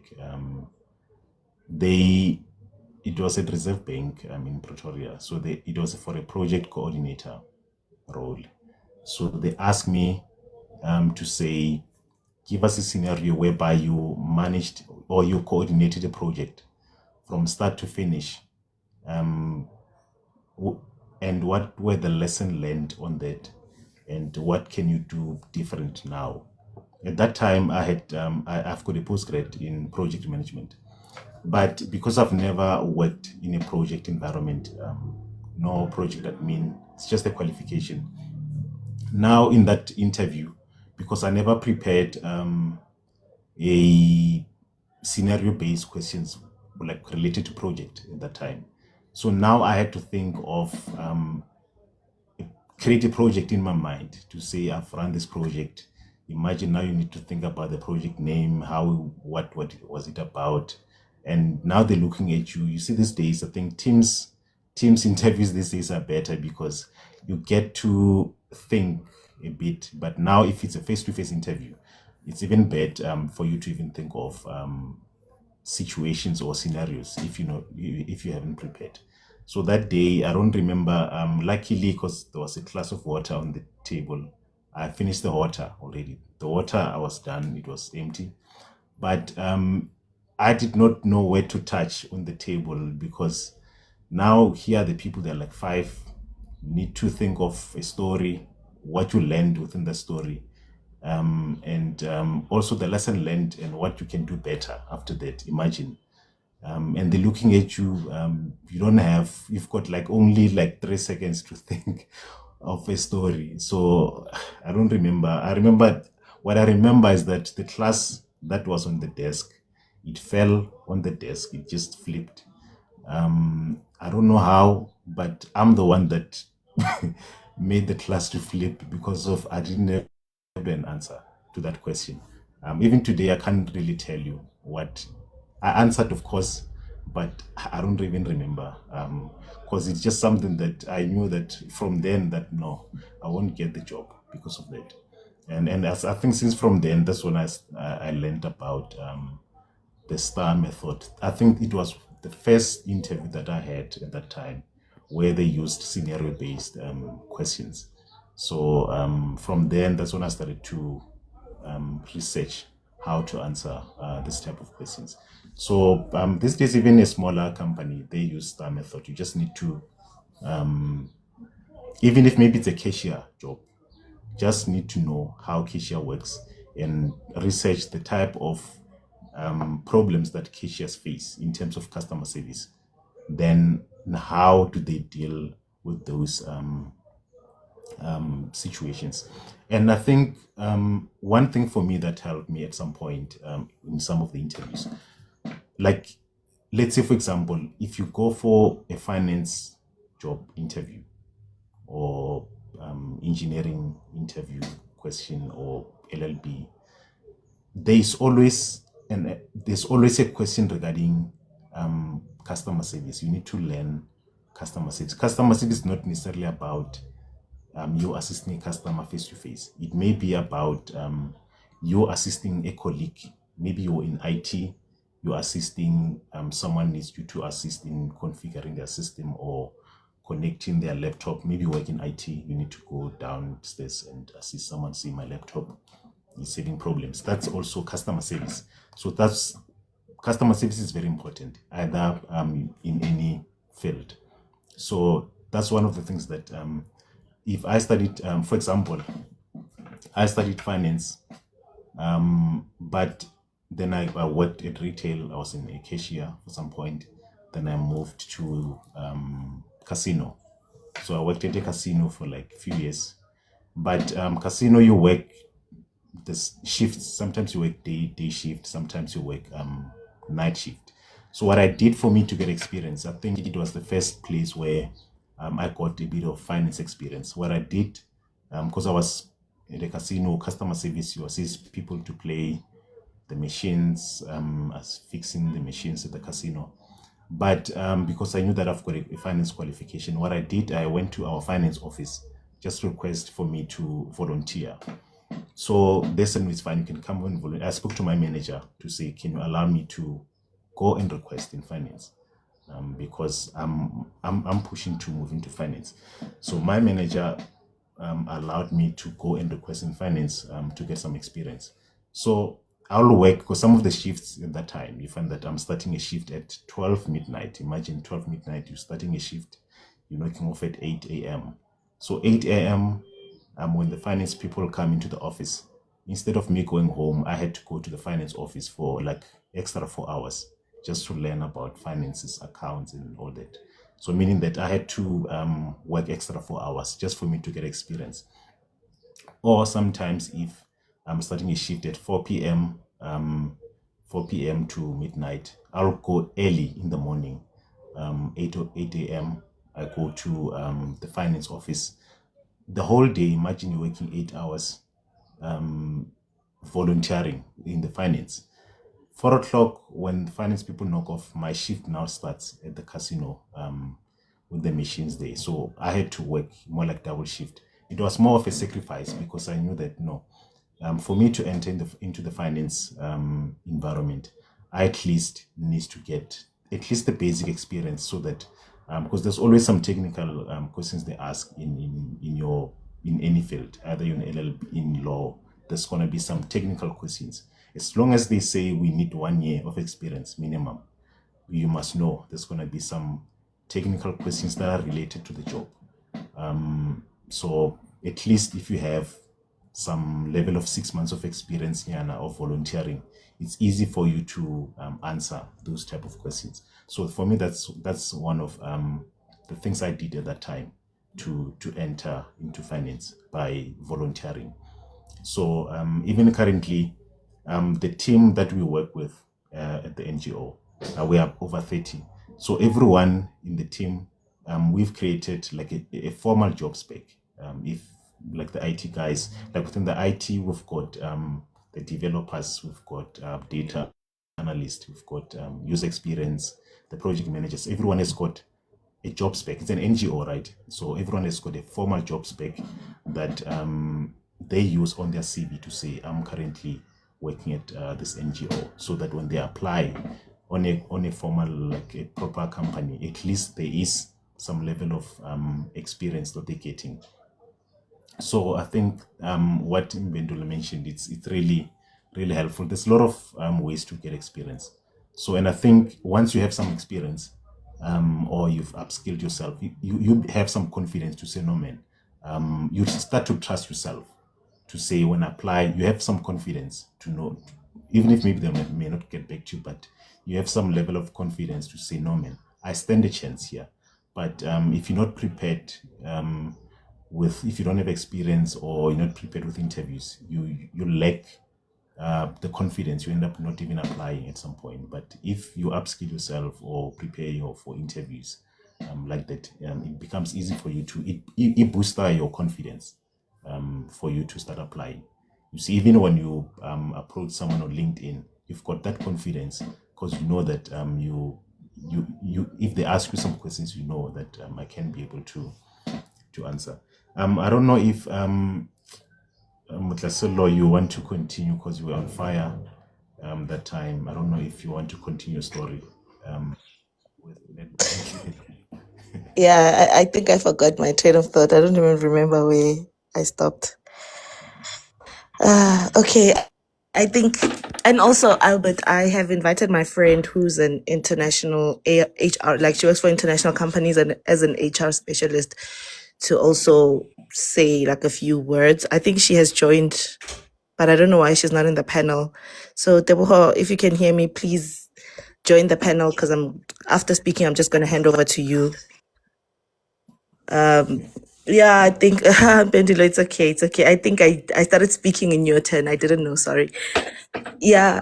So yeah, after getting the interview, because like I said, I didn't have like enough experience. What after getting hired, what my hiring manager, who then became my manager, told me was that she hired me because of my personality. So so I think as much as there's star methods and all of that, remember to be true to yourself and remember to be who you are and remember to just bring out yourself, because you never know if that would be the differentiator between you and the 20 other people that were more qualified and also invited to the interview. So right now at Nedbank, I think I'm just gonna waffle also because yeah, guys, I have short concentration span, hey? But anyway, the important thing right now at Nedbank that's going on right now because of AI, we all know that AI is taking over the world. It's also taking over these big corporations, is reskilling and upskilling, right? So I think a lot of mistakes that we do also as graduates is that you just have your graduation certificate, your degree, and then that's where you stop.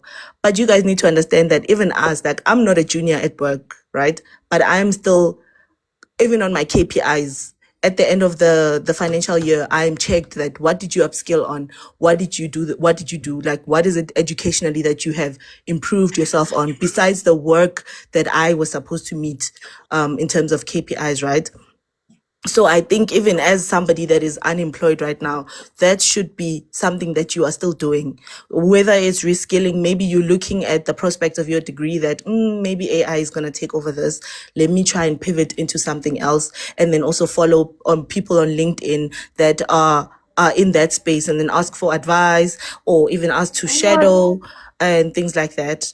So yeah, because I think right now I'm in a program inside Nedbank called Future Me, where they are literally even telling us that, okay, this is where Nedbank is moving towards. And you can see that other people's roles are kind of like phasing out. So they're not saying that your role is going to become useless or whatever, but they are saying that if you want to move with us to the future, which is AI, you need to start reskilling. If that means that, let's say you were in banking background, let's say you are a consultant, maybe some things are not going to be manual anymore. Maybe some things are going to be automated. What are you then going to do to make sure that you move and still become relevant to the role, to the job, or to the bank, even if it's no longer a consultant? Maybe because of your customer experience skills, maybe then you're going to move to a customer experience specialist role instead of a consultant role. So yeah, that's just a lot, some of the things to also look into and so forth. I'm not sure if I've said everything that. Yeah, I know you did. I think you said enough. I'm glad. Deborah, if you're in, please can you share some HR tips or like how HR uses LinkedIn so that people can just gain. Okay, let me just talk to her on WhatsApp and then see what's happening. I think maybe it's tech issues, and then when she joins, I'll just let you know, Albert. All right. Oh, she says she's requested. Please, can you accept? She says she's requested. She's just commented now on the thing. Okay, I'll check. Okay. Good day, everyone. How are you guys doing? We already knew. Thanks for Good, joining. thank you. Hi, hi, Debohang. No, Gutoza Lumke and Nono, I acknowledge you guys.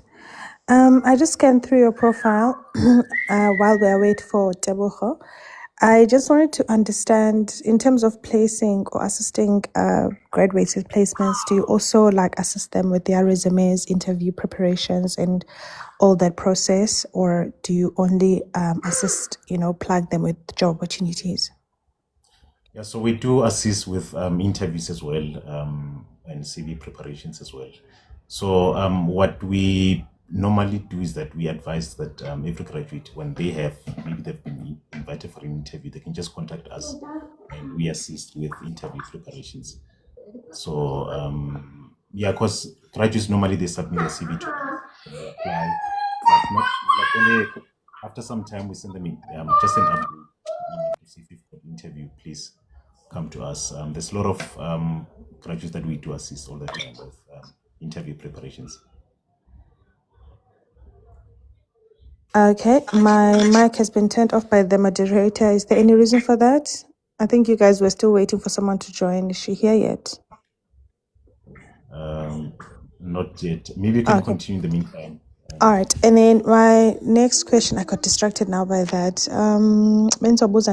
Okay. So in terms of like institutions, are you guys affiliated with any companies, institutions, universities, in terms of like just getting a hold of the actual graduates, or is it up to them to actually just come and look out for you guys on here and you guys do your own marketing, or you guys have affiliation with institutions? So we do have affiliation with some of the universities like UJ. We have signed an agreement with UJ because UJ, most of the universities have got the community where they focus on collaborating with NGOs like that. So VETS and UJ, that's one of the universities that we work with. Normally, like when they have career days at UJ, they always invite us. We come in, get to talk to the graduates like that. Yeah. That is So, awesome. but we've had a talk with almost all the universities from Sefako Mahat to the CPUT. We've had meetings with them already for collaboration. So some of the collaborations are still in progress. Okay. Yeah. But That's awesome. yeah, like some of the we do have some of recruitment agencies that have already had an agreement. We've signed the agreement already to say whenever they need graduates, they request from us, even if obviously they'll request somewhere else. But we know that we are one of the people that whenever they need people, they come to us as well. And then where are you guys based? Obviously, you cater for all institutions, so that's not really important. But where are you guys from? Okay. The company address is in Tembisa, right? But our operating model it's we operating digitally. So Yes. So you guys are in Gauteng. Yeah. Basically, the address is in Gauteng, but we don't have an office because our operating model is It's that not necessary in 2026. yeah, in a way. But like all of us, all the team work from home. We don't because especially because of we don't have as an NGO, obviously you run on sponsors and grant, but as the team we currently fund the operation. We don't have like a sponsor for all our operational costs. So that's why we decided that just to limit the costs, rather we work from home like that. Yeah. That is awesome. Yeah, that's how we work. That is awesome. I've just definitely followed the page. Igama lami ndinguMelissa. I am in Cape Town, and we run similar services, which I'm not gonna talk about here, since you guys run the same services. You guys might have clients here, but I'm always looking to sort of like learn from companies who does exactly what we do. Pretty much passionate about it, right? We've built systems, to run all of that. So we currently have an ATS system which actually scores the CVs for candidates. We also assist them with like getting the TFL certificate for teaching English online. I don't know if you guys have heard about that. Maybe we can, sort of chat and see how, you can also introduce that to some of the people who are on your database. And if you guys don't have systems already that, does the entire process for continuity, because remember, if you meet a graduate today and they're in your database, you want to, sort of like walk with them as they journey into their career. Not only good a placement, let's say maybe with Business Connection, which is one of the companies I used to work for in Bloemfontein. You don't want to just leave them there, right? They might want to change the career after 2 years, after 6 months, after 1 year.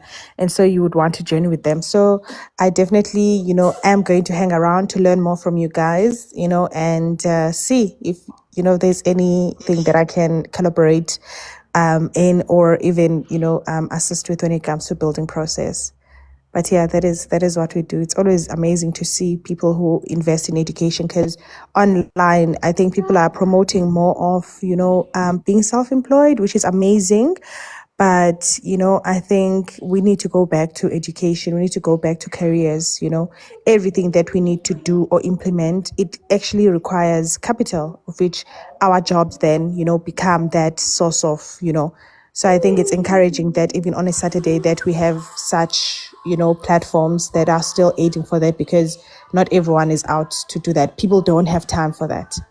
People really don't have time for that. And even with the candidates, excuse the background noise. Olanda, can you please put it down a bit, Papa? Thank you. So even with the candidates themselves, right? I mean, the pressure online, itibana, sell forever living, sell less skincare, which is excellent. But then abantu ke ngoku, they end up neglecting this side of their career, which is just, doing something as simple as a CV.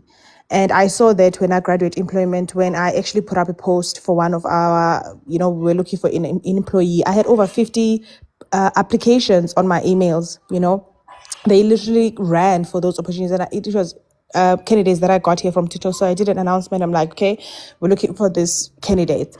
Not even one CV could be shortlisted because of how actually the CVs just, looked. And for me, how you structure your CV says a lot about you. It says a lot about how you think.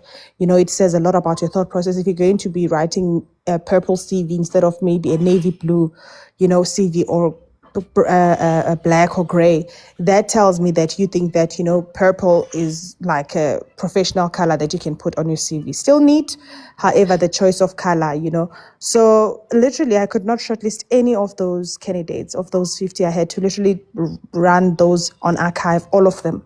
And that's when I saw Guti, wow, there's actually in 2026, you might expect to go to Bantu Bazo when the CVs are go AI at least, okay, if they're doing a lazy job. But not even that, people are still not, equipped in terms of how to use, AI. So yeah, Yeah, that I is think, literally what we offer. yeah, what you can do, maybe just text us on email. It's graduate@ngesolution.com. People just get to read about you guys, or can they actually submit their CVs online and actually book a ticket there so that you guys can assist them? Or is it just like a get to know us kind of website? Yeah, we do have our CV submission link on our website as well. Awesome. Yeah. But just check there. It's maybe an email. I'll just type it here. It's graduate@ngesolution.com. I'll definitely get in touch. Yeah, I'll Because definitely get it. because I'm also based in Cape Town full time. Maybe Is we it? I can. thought you in Gauteng. I'm in Cape Town as well. Yeah, routing. I visit, but full time I'm that side. Currently I'm in Joburg, but I'm going back. School tomorrow. holidays. Yeah. So because Yeah. I'm full time employed in that side. Are you by any chance in the IT space, or you in No, another I'm space? in finance. I'm in finance. Okay, awesome. All right. Hi, Just Gay. maybe text on the email, or maybe send a text here on our TikTok. Then I'll do both. Thank you so much. Graduate employment. I always call people by their brand names. And then the other ladies who are on this live, is it your team members, or is it just literally candidates who are listening in and joining in today, or some of the people that you've affiliated with? Or let me sorry. just, I'll just chill so that I can get to learn more about them. I want to know who these amazing people are on your profile, but I'll chill and I'll get to know about them when they actually speak. So yeah, thank you so much, guys. Okay.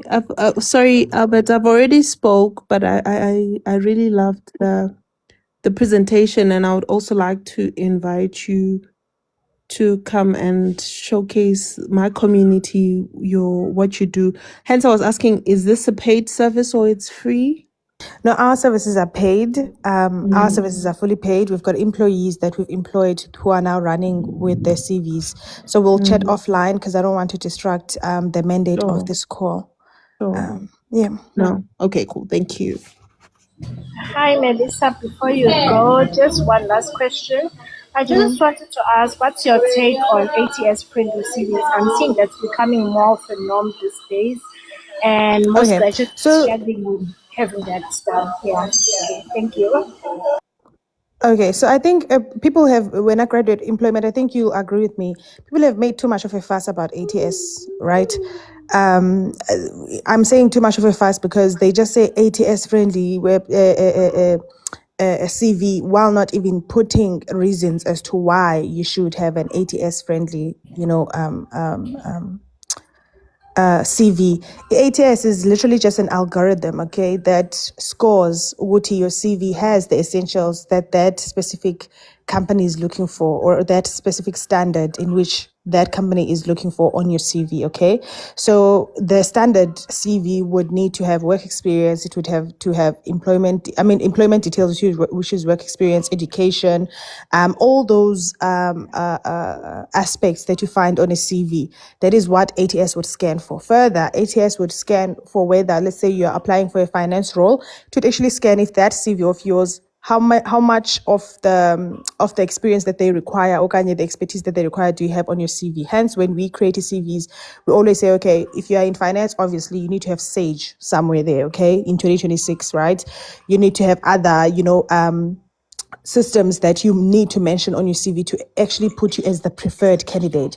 So that is what ATS does. It actually looks at the keywords, or rather the structure of a CV yako, then it gives a scoring. So it also does like the shortlisting for candidates. You understand? So I think people just need to understand that Uguti, even before we even mentioned ATS, already we were doing it in some shape or form because there's always been a standard for CVs. So remember, other companies like ours, we don't do everything manually. Other companies have systems that actually they do the shortlisting for them. And so when you get such systems, you want your CV to go through as maybe a rate of 80% at least. So that's what we do as well. So we've built a system internally, an ATS system that does the scoring ourselves, where we do the CV independently and then we put it into our ATS system, and then it gives us a score out of 100. Guti, how relevant is this CV for this specific person with this specific role? And then if it's not at the 80% or 80% above thingy that we need, we then rework the CV and then submit it again. So it's very important that when you are looking for a company that does CVs, it actually goes through that check, because Abandu Abaninzi, they revamped their CV, and I think all of you guys here, you have worked on your CV in some shape or form, right? But why, if CV, why the fuss around the CV? Remember, before you can even get to the interview stage, they don't know your face like Unokuzoto. They don't know if you've got a nice profile picture like that.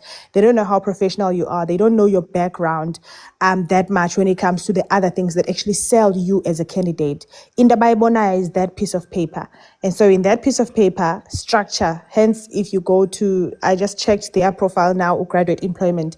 I've seen their TikTok, how they've laid it, the layout, that builds trust. So immediately when companies see a CV that looks structured, right, in terms of, how you've actually, chosen to put even your content, that is a decider of whether you get, shortlisted or not. Because at this point, everyone has the finance from CPUT, they have this finance qualification. So what is then going to allow them to pick you from the 50 people who have applied? It's all that CV, it's just that piece of paper, it's a structure, how you choose your words, and again, the keywords in which they're looking for. Like when they first look at your CV, okay, this person actually has knowledge of these softwares ezidingekayo in finance. So it's important that abantu they put the effort on the CV qala. Then after you put the effort on the CV qala, you look at your LinkedIn, you literally spend time on your LinkedIn, or you get a company to do it on your behalf, right? Which is also one of the services that we offer.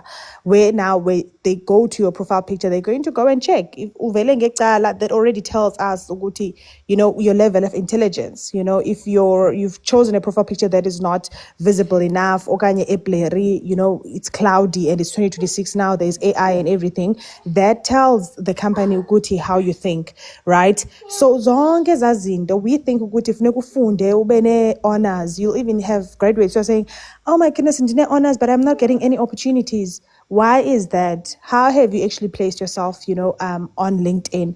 And then again, if you using your real name like Lebohang and Nokuzota on TikTok, right? How do you look? Because I have been responsible for hiring my team as well. What I usually do, because remember, agents, employers, they are humans, right? And so before they even meet you for interview, they really go and stalk you. They really go and stalk you. But okay, ngubani uMelisa, because they just want to put the name to the face. Now you might find that to TikTok, right? You just got your OTDs there, right? Which is human, right? And then on the reshares, you might have, videos that says hashtag mabahambe, already that's a red flag. Everything could have been well, and now I just want to meet you, and then I get you reshared in data, but a hashtag mabahambe. Already that for a company is like, this is a person who might not fit the culture, business yethu, Ivane. So literally there's a whole lot that comes into employment rather than just CV okanye qualification. And I think that's where we need to go back. Ukuthi, how are you as a person? Are you employable? Are you a person who's employable? Which in 2026, I feel like most people, especially with social media, banzima to get that part right. And it also goes into weight, your weight, this is too like, guys, don't be fooled by my profile picture. It goes into weight as well, it goes into, the nails, the size of nails that you do, the type of nails that you do. You do know that, most of our graduates now, they like those sharp ones with the flowers and everything. It also plays a role in terms of you actually being hireable or not, which is very unfair, and but it's a conversation of another day. So ATS is very important. Ukuthi uyijonge i-CV yakho uba is it ATS friendly na, iyayisuta yonke le nto idingwayo? Do I have the keywords for umuntu oku-finance? You understand, ne? So that then, when they look at that CV, bayiscanna nje within one eye, boom, boom, boom, already bayabona okay, nangu nguye lo simfunayo. And that's why ke kufuneka ujonge i-job description, ujonge nekhampani uba yeyiphi, ujonge uba zintoni software zabo bazisebenzisayo. If you don't have, let's say for instance, you don't have Sage experience, you do then go to Udemy, you do a 200 Rand Sage, course, right? They usually go for 199. You put it there and then you say in progress, currently upskilling in this, in progress. So instead of just doing the CV nje uhalala, we already put you to become the preferred candidate, because again, there are a lot of people who are qualified. What is then going to put you forward as the preferred candidate? And all those aspects actually come into play when it comes to that. So zizo nje izinto ezijongwayo zi-employers ezo ezinosinceda uba sikwazi ufumana opportunities. Yeah, I agree with that, especially these short programs, especially with Udemy, because most of the time companies, let's say you work in finance, normally the company will just get someone who's already on the roll to train you on that system, but they prefer someone who already comes with that skill for that finance, maybe Sage or payroll, like that. So normally they prefer someone because they believe that if you've got some level of training, it means you might even know better than the person. Exactly. And the upskilling part, I'm supposed to be upskilling in some certification at work now. See your graduate employment. Just to go back and sit and do that certification. And sometimes you do need this piece of paper. And I think, it's important, Uguti, if you're going to choose ukuba corporate, then you're gonna need to understand what corporate requires, right? It requires you to be an employable person because that's what you've chosen. Otherwise, then go and employ yourself, even after umsebenzi owufumene, there are rules in corporate, right? You can't really backchat, you can't really do ezutanda. All of those things, they come into play in terms of what corporate is. And I think graduate employment, we need to go back to the drawing board in terms of determining knowing what employment means, even because I feel like we're so entitled, yet we're not in it for what is required there. You understand? Like, it's not at your uncle's house, right? And so you're gonna have to structure yourself in a certain way in order for you to form part of that team. It's like if you want to join a rugby team, right? I never made it to the first team in netball, the second team. I was always in fourth team, right? And there were girls at high school who were like, yo, you know that these ones are going to be picked, right? Because they were pickable. They looked like netball material, right? In their physique, in the way that they carried themselves, in the way that they were actually knowledgeable of the sport itself. And I never made it through past the fourth team. I was always on the, which is, the weakest team. Like, your fourth team is like, you don't want to be in fourth team, you want to be in first or second team. And so I had to look at if you're not putting much work into it, then you're not going to be picked. Same goes for employment. If you're a church, ukuthi kunxitywe uniform, kunxitywe isiketi eside simele amadolweni kuthwala umnqwazi. It's the same thing. It's a requirement. In order for you to be, if you are in Methodist Church, Gilders, that they wear blue and a shirt and a blazer and a skirt. There's a reason for that. Same as employment. You need to have a CV. It needs to meet these requirements and whatnot. It's just literally principle. And we don't want to spend more time on the principle. But yeah, guys, thank you so much. Even if we employ ourselves, we need a certain level of discipline and professionalism. Correct, Debucho? I'm seeing that with the network marketing companies, right? There's a lot that comes, with it. I mean, there are people here who have a potential of making a lot of money who have joined network marketing.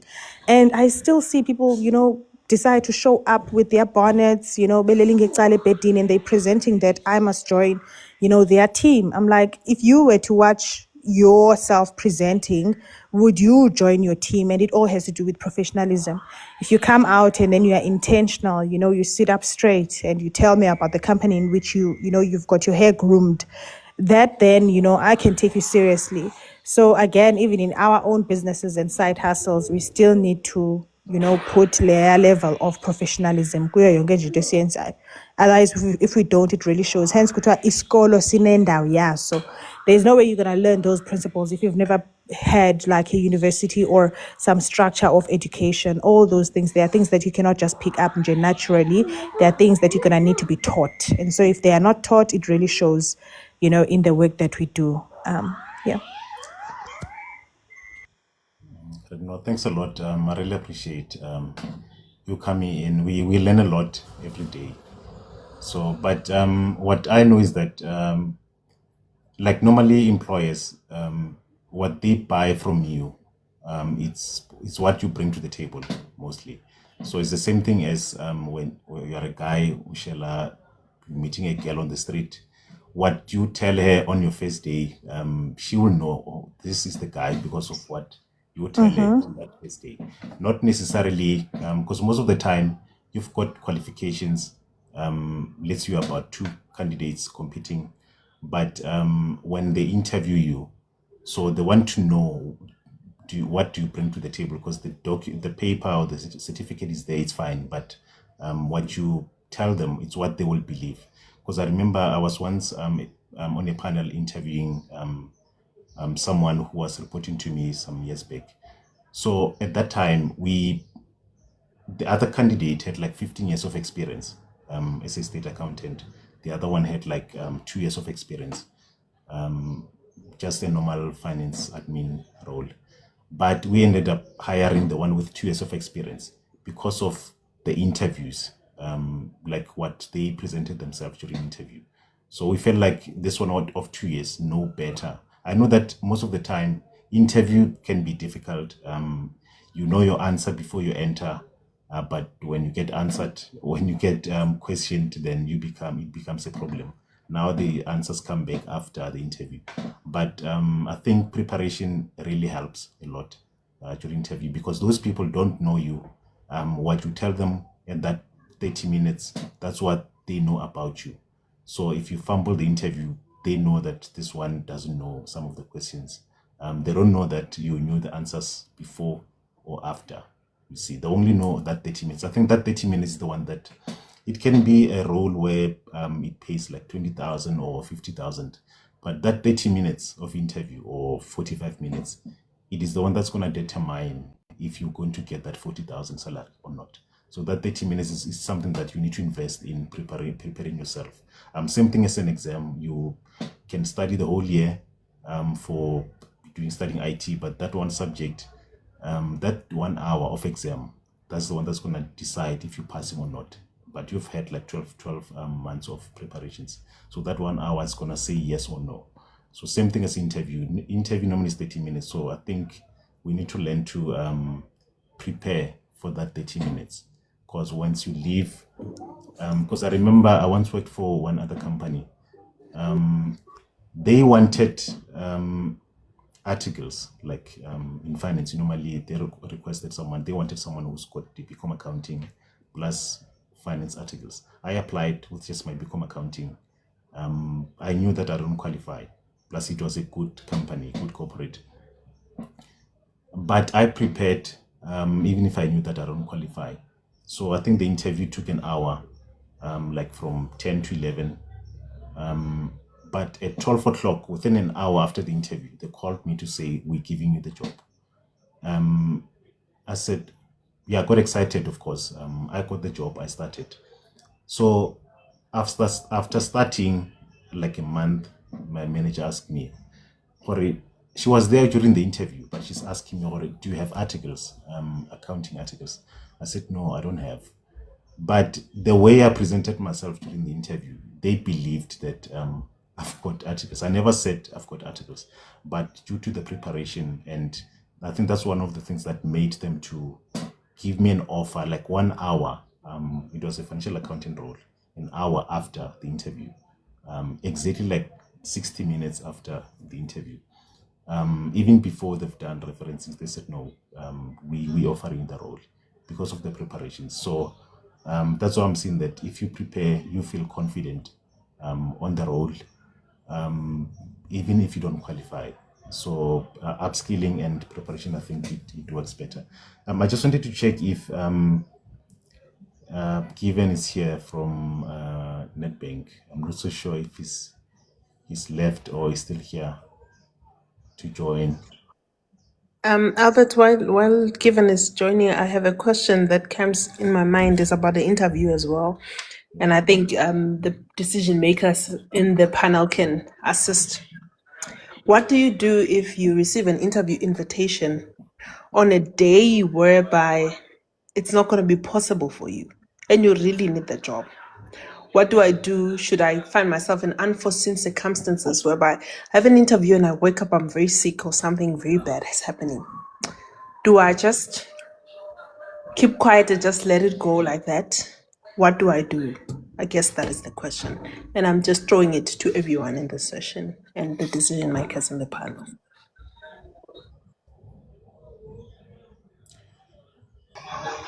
Okay, in my situation, I did come across such instances where you've been invited for an interview.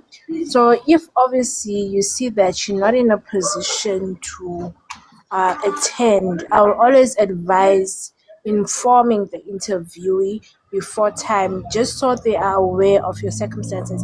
That then gives them acknowledgement that okay, acknowledge the invite, you are looking forward to it, and but because of these circumstances I could not. So then you can ask for it to be rescheduled, could be the following day or whichever time that works for them. But it's important that you show acknowledgement and you ensure that you show them that this is really what you want, but because of this circumstance, you couldn't. So it's important that you inform them.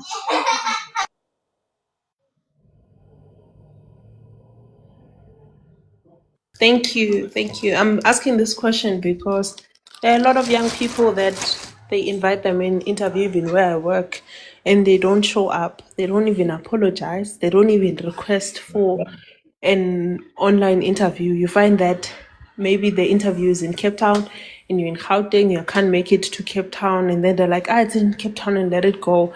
They don't become proactive to make means. Because if the employer really wants you or they're looking for talent, I think they'll make end means. Just something that I thought we should share. Yeah, so I think you need to put yourself in the recruiter's shoes, because they work on time. There's a lot of important things that they do. So just, I think advisably, you can just respond. I think advisably just respond to say, I'm not available on this day due to this and that. But also have an alternative to say, how about the following day at this time? Give them options so that they can check when you are available. So that Excuse they don't me, necessarily. Albert. I'm seeing that they're starting to ask HR questions. Are you able to just add Tebogo Hlahla to the panel? Because we've been trying and failing. Maybe you as the host. That way she can be able to answer. Okay, let me check. Tebogo Hlahla. Okay.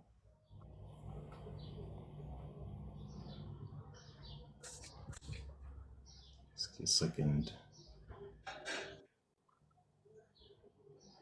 She's in the comments if you're looking for a profile. Okay, just a second.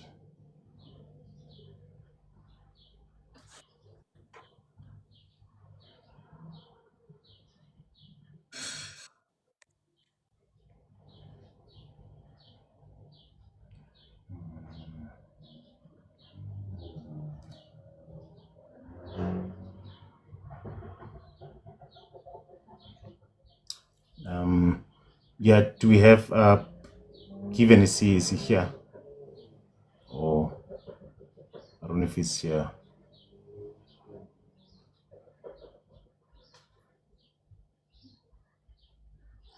Or Lumkile, in the meantime, maybe you can, while I'm trying to add Tebo.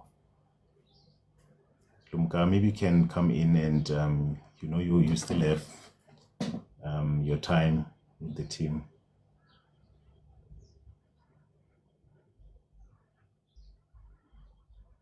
We're still waiting. I can ask a question. Yeah, you can. Okay. So as I've mentioned before when we started, that I have a degree in political science. So then what happened from there on is that I worked at USAFE, and then I was able to get to management level. But from there on, I resigned. I went on to work at the call center as a debt collector. Then I resigned again. So currently, I work at Standard Bank as a banker. So I was able to get in there, and then also did a certificate in banking. So currently, I'm studying LLB. So my question is in line with career change in terms of going back to something related to political science in terms of my passion. So on the outside activities that I've done, I have worked at political parties before. I have contested elections before, but also I realized that becoming a politician is not my thing. But I'm passionate about people and making difference to people's lives. So I also was part of the people that started an organization called Bodlam Jida, which I'm a chairperson, which is working with main issues, mental issues, financial, and the likes. So now my challenge is I want to change my career, focusing more on that. But throughout my journey in terms of volunteering, it was not a paid work. It was work that I've always initiated, that I have to volunteer myself. But now I'm looking into something where I can work there and still get paid in the process and grow in the field. So yes, I've noted, suggestions of LinkedIn, using LinkedIn and the likes. I've taken note of that, but I don't know if maybe there's other people who can further advise on that. Can I grab that on graduate employment? Yeah. Okay, hi advisory. So as you are explaining your career, it's a recruiter, and especially if you've written your CV as such, a recruiter would literally think, "Oh my goodness, this person has jumped across, what do you call these sectors, if I may, right?" And I'm not going to be long because I want to give Tebogo Hlahla ixesha. And they would also start now questioning the reason for the career change. They would also question the reasons for the career change, right? That's the first thing, right, that you need to note on your CV. And now you are you are in the banking industry right now as a banker, which I think would be great. I would stay in that role and upskill in that role, and especially that you've got now a certification in that role. And I would try to actually upskill in that career, because looking at maybe age, as well as, opportunities in South Africa right now, it's not easy to just, getting opportunities. And I'm not saying people should stay in roles that they are not passionate about by all means, but I think we also need to be mindful of that.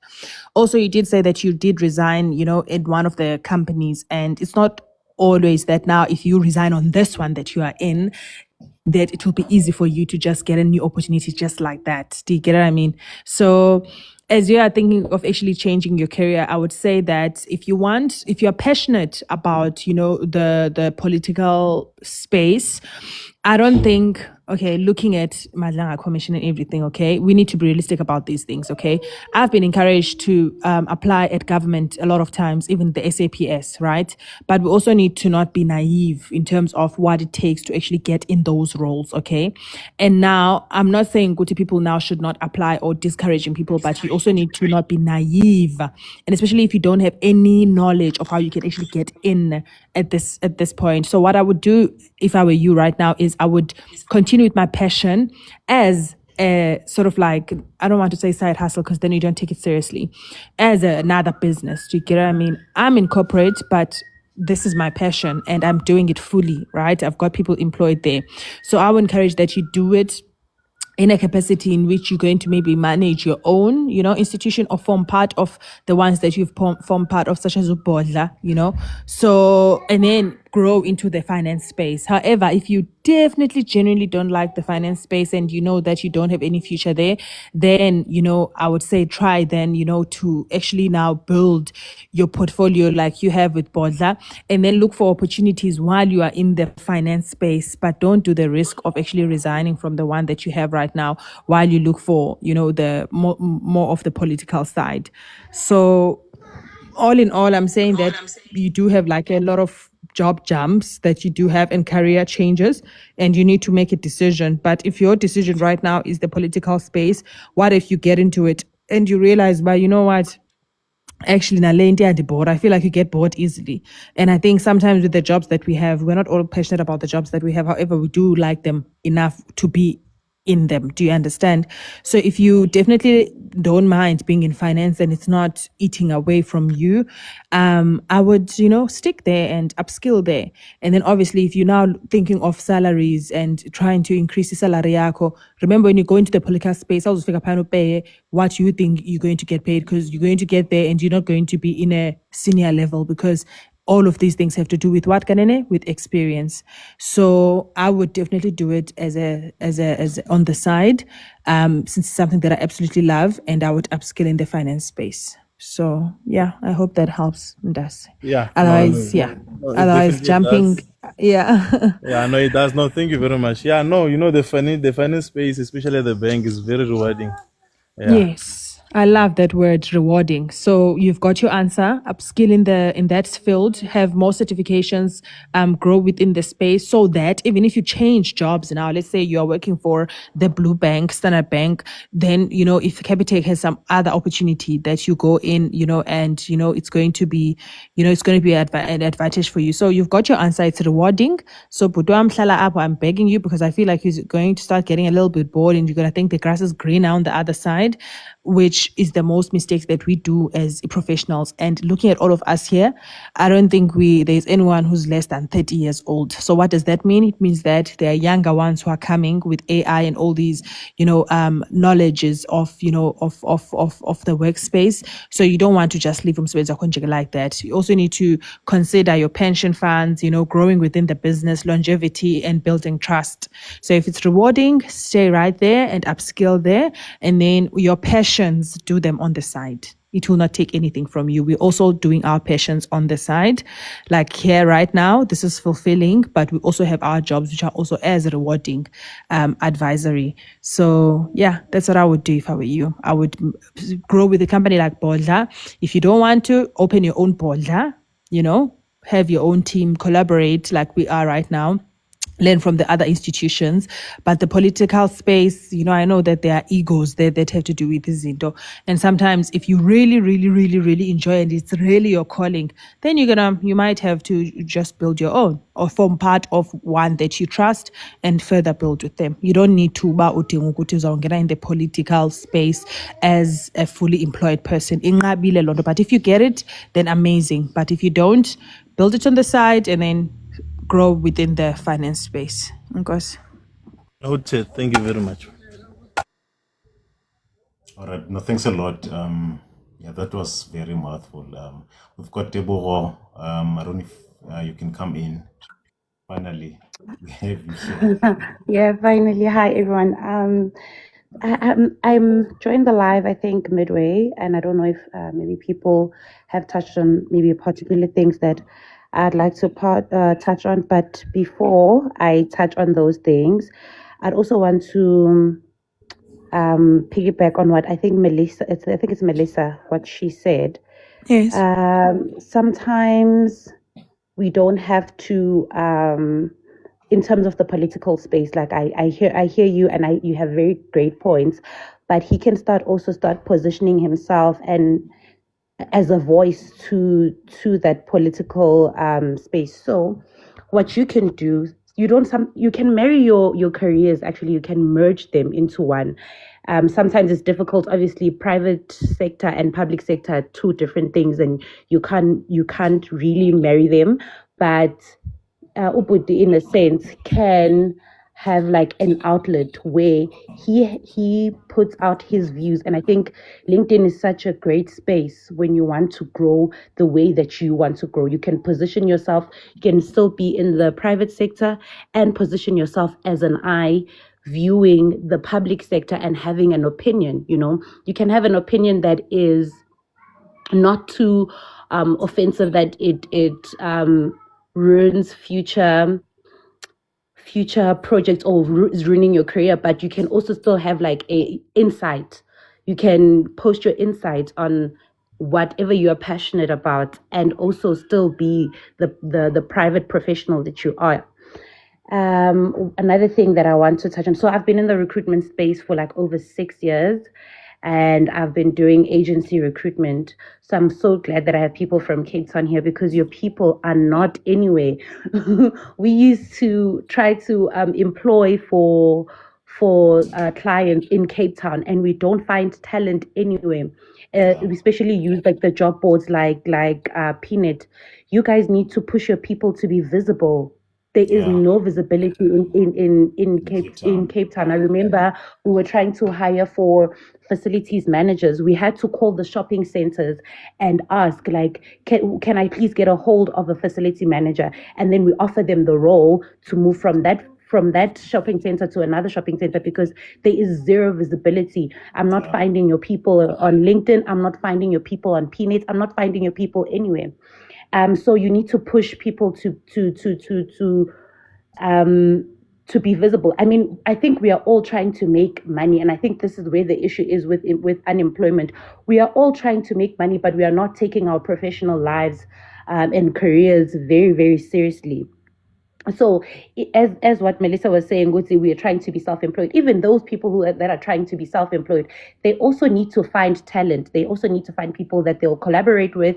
They also need to find people to do business with. Where do they find those people? You know, I think as a country, we're not taking our brand, our personal branding very, very seriously, and we should, because we are all trying to make money some way or another, whether it is through different spaces, and some more spaces are more creative rather than professional, but we still, at the end of the day, we still need to make money. The goal is to make money. So everybody, I feel like everyone should work on their personal branding. I think personal branding is one thing that is missing in this country, and because we do have a lot of talent, we're just not finding it. Even you as a graduate, you can sell yourself as an expert. You have the skills. I'm not saying lie about the skills that you have, but you have certain amounts of skills, and you need to be confident in that. You need to have the audacity to say that I can do this, you know, and I can do it very, very well. So I think in terms of employability, that is it. And then in terms of maybe pursuing a different type of space, when you're in another space, we can always use AI to find ways to marry the two. How do you position yourself as the two? How do you transition from private to public? There's so many different ways that you can actually do that. I thought of many, many ways actually when you guys were speaking here. So I think personal branding is one of the most important things when it comes to our careers. Yeah, I agree. Yeah. No, thanks a lot. Can I say something? Yeah. Hi everyone, my name is Nonohe. I'm 41, innit? I graduated You look last gorgeous. year. Thank You you don't so look 41 much. at all. Okay, guys. Yeah, so I graduated last year as an international student, innit? Nekile ko Turkey, I studied international trade and finance. And okay, let's start. Ke feditse matric, I think, 2003. And then I went to Valtech. I did financial information system, but I did not finish it. And then I had a child, and then I went to work go retail for like 10 years.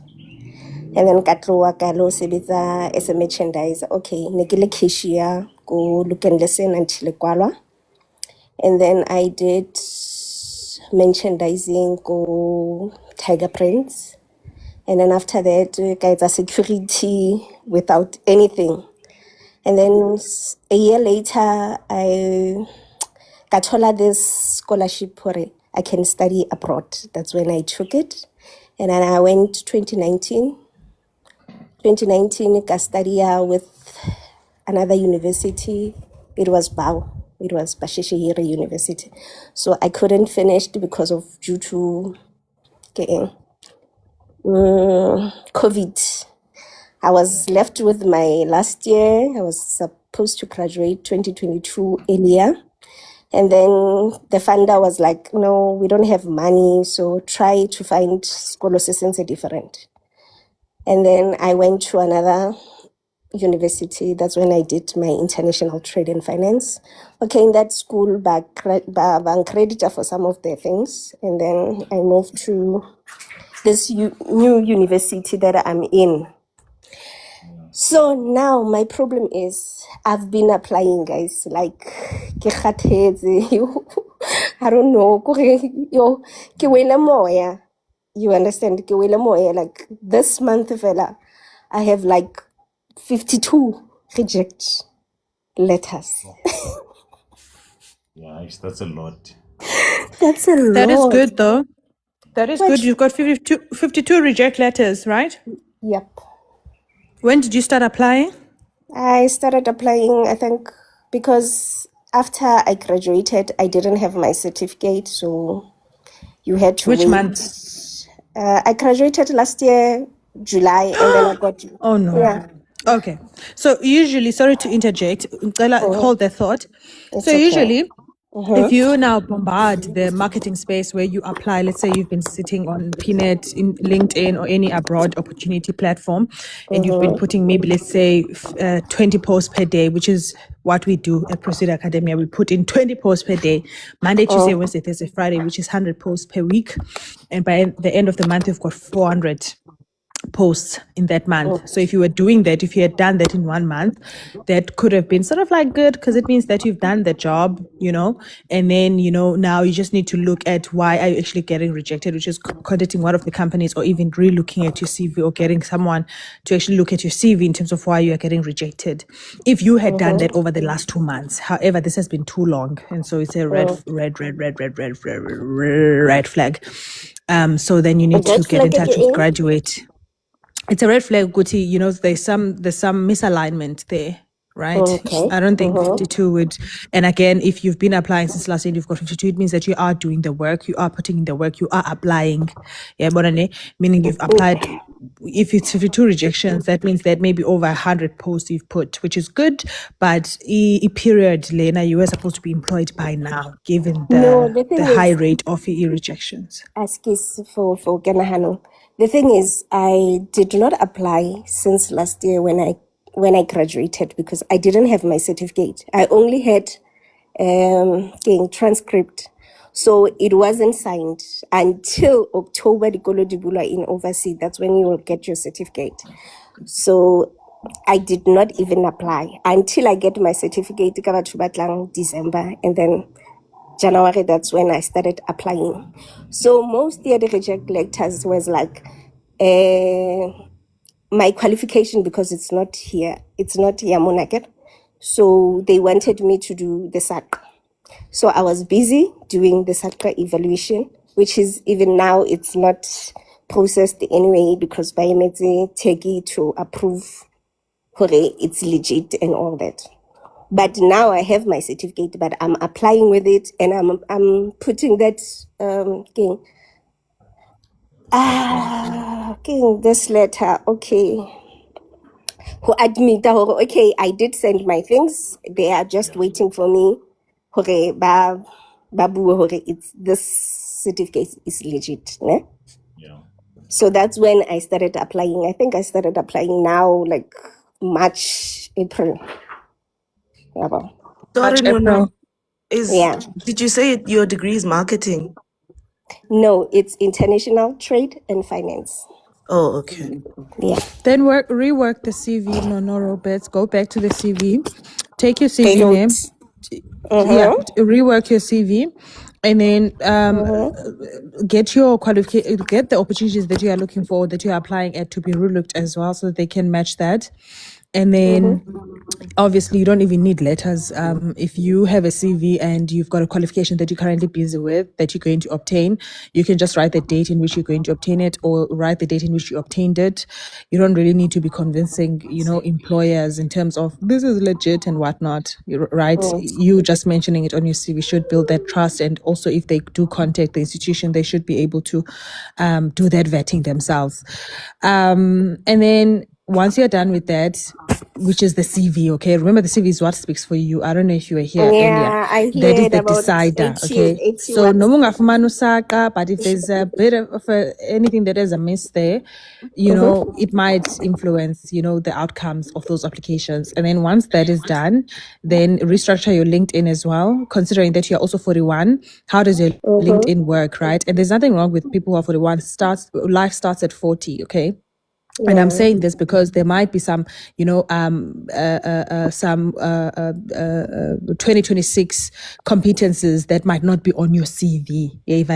And so you need assistance in that, so that, you don't just have Osaka. All the other stuff that you've had on your CV that might be irrelevant even, you can omit, and some that are actually still relevant, you can put in. Now, Uguti Osaka was one of the things that were quite required, which was what is required in 2026. You've got that right, which is a checklist. Now rework that CV so that it can, best align. And then once you are done, put those 20 posts per day, right? Monday, Tuesday, Wednesday, Thursday, Friday, okay, for 4 weeks. I was doing that. At the end of the month, you're going to have 400 posts, and then come back on this platform again and tell us that you've got rejections, because that's good, because that means that you are applying. And then after, by September, you should be, if you start now and you do what I'm saying you should do, by September, you should be at your new role in summer. Okay. Akwenziwa ngomthandazo, akwenziwa ngayeza, akwenziwa nganiksi. That is the gist. Okay. You work that CV, you put in the work, you work on your online profiles, and then you apply. You bombard the application, right? You are on Careers 24, you are on PNet if you are looking for South African opportunities, and then you work your LinkedIn, and then by September you should be at your new role after those rejections. If you put in 20 posts per day and you don't cheat. That is how we do it. And that's how I've always done it in my career as well. Yeah. So definitely do that, and you'll be at your new role in September. But hey, Nenseke apply like 20 or 15 a day. Like I will submit as many as I CV, can. I get a CV earring, mongwaning. So Yeah, no, get the CV. I get a Gion. So you get people who don't apply at all, who have actually good CVs, but they don't apply. And then you get people who apply like, wait, now you've been saying good, you even got the rejections. Now, why are you getting rejected? You need a professional to look at that, and then they will restructure that. And then you need to look at the post in which you're applying for. And then, like I said again, you need to look at your LinkedIn. Are they stalking you and saying, Guti, Unona Roberts, we don't trust that she'll be able to do the job because her LinkedIn might not be actually displaying what we are looking for? Okanye, is her previous experience not even relevant to the finance person that we need? Because if you've got international trade experience, companies like Sanlam, Surata waiting for you, right? I say that as someone who's worked in these spaces, Old Mutual, right? So again, each or indo, but go back to the CV. And then after you back to the CV, rework your LinkedIn and then apply 20 posts per day. Still do what you were doing. And then you're still going to get the rejections, which is good. And then remember, in South Africa, right, there are no opportunities, okay? So if you put in 100 posts, 100 posts, out of those 100 posts, 60 are going to reject, okay? 60 are going to be rejects. And then the 20 are not even going to be looked at. They're going to the bin, or they never even make it to HR, or while they're swifting, they get their preferred candidate and they like stop looking, okay? Or they already have a person for the role, okay? And then 10 of those 100 that you put, remember the effort. Of those 110 are going to be shortlisting them, calling you to say, okay, hi, no, are you in Cape Town? This role is in Cape Town. Are you willing to relocate? Are you still in the job market? Okay. And then out of those, they're going to call, and then it's yes, and then only 5 of those are going to end up actually being roles that, you might be shortlisted for interviews. And then all of those 5, obviously there will be rejections, and then you end up with like 1 that is going to be your job, or 2. So mentality for every 100 posts that you put, you see that effort. If you think you're putting effort right now, you need to do more. Okay. In 3 years ago, it was the first time I got unemployed when I graduate employment. Okay. I'm in IT, right? And as you can tell, you guys, I speak too much. So now I was always that person who just goes out of a job. They like, booyah, 1 hour, we're giving the offer. Do you understand? Because I'd get in there, and not because, I was always in high school, I was the 40% kind of student. And then when I went to university, I got my first, those first year distinctions. And then after that, I got my 50s and 60s, right? I mentioned this because people need to understand, Ivane. So then, I've really never really been unemployed. The last time was 3 years ago. And when I lost my job, I was like, you know what? I'm smart. I'm in IT. I'm in Cape Town. I'm going to get a role next month. Okay. And I got into a depressive state when that didn't happen. No, right? Because I went to LinkedIn, to PNet, and I was like putting just a few clicks. Okay. Just a few clicks. I didn't even need to rework the CV. I was like, you know what? Let me just put in a few clicks. And that game had changed 3 years ago. In fact, that's when things were changing, right? Me just being just having my IT qualification was no longer enough. And so I realized that a bit way too late. I didn't get the job in the first month that I had promised myself of Fumana. And then I had to rework my CV. I had to look at what tools are there. You know, I was starting to learn about automation now. I'm like, oh my goodness, I need to now put ukuthi I'm knowledgeable of automation. I had to upskill myself ukuthi ngoku ndidebile and, you know, run into some processes because I was looking for umsebenzi. Because what was when I moved to Cape Town was no longer what was that at that current state, if that even makes sense. Ivane. So it might that when I gone by, yeah, I've got my saka. But see, the game has changed in the in you know, international trade.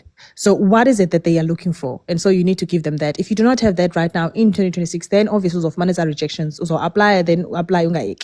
So what I did then was I reworked my CV after getting depressed, after I couldn't even get up and bath because I was so depressed because you're like literally at around about 11 a.m., you know, when the cars are gone, the traffic cars and stuff, and everyone is in at work now. That's when it would actually get quiet and I would feel, wow, unemployment is so real. Hence I said to Universal, was it his name? The gentleman who was here, Guti. In 2026, you don't just leave Msebenzi and think, Guti, just because you did it years ago and you got another opportunity, you can just do that in 2026. Kubi ndase. And so the companies that I was contacting when I don't know, they said, yes, it's aksafana qala. Even the budgets are tight. Okay. I'm at work right now. It's the first time Nandiva Amagabe budgets a flyer on the floor because usually those things, they usually end up in the boardroom. We've never had to even know, Guti, there are budget cards and everything. Because as an employee, you're just there working and living your best life.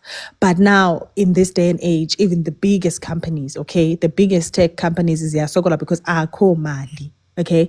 And so, you know, I then had to go back to the drawing board and I work ICVM and I did exactly what I said you should do.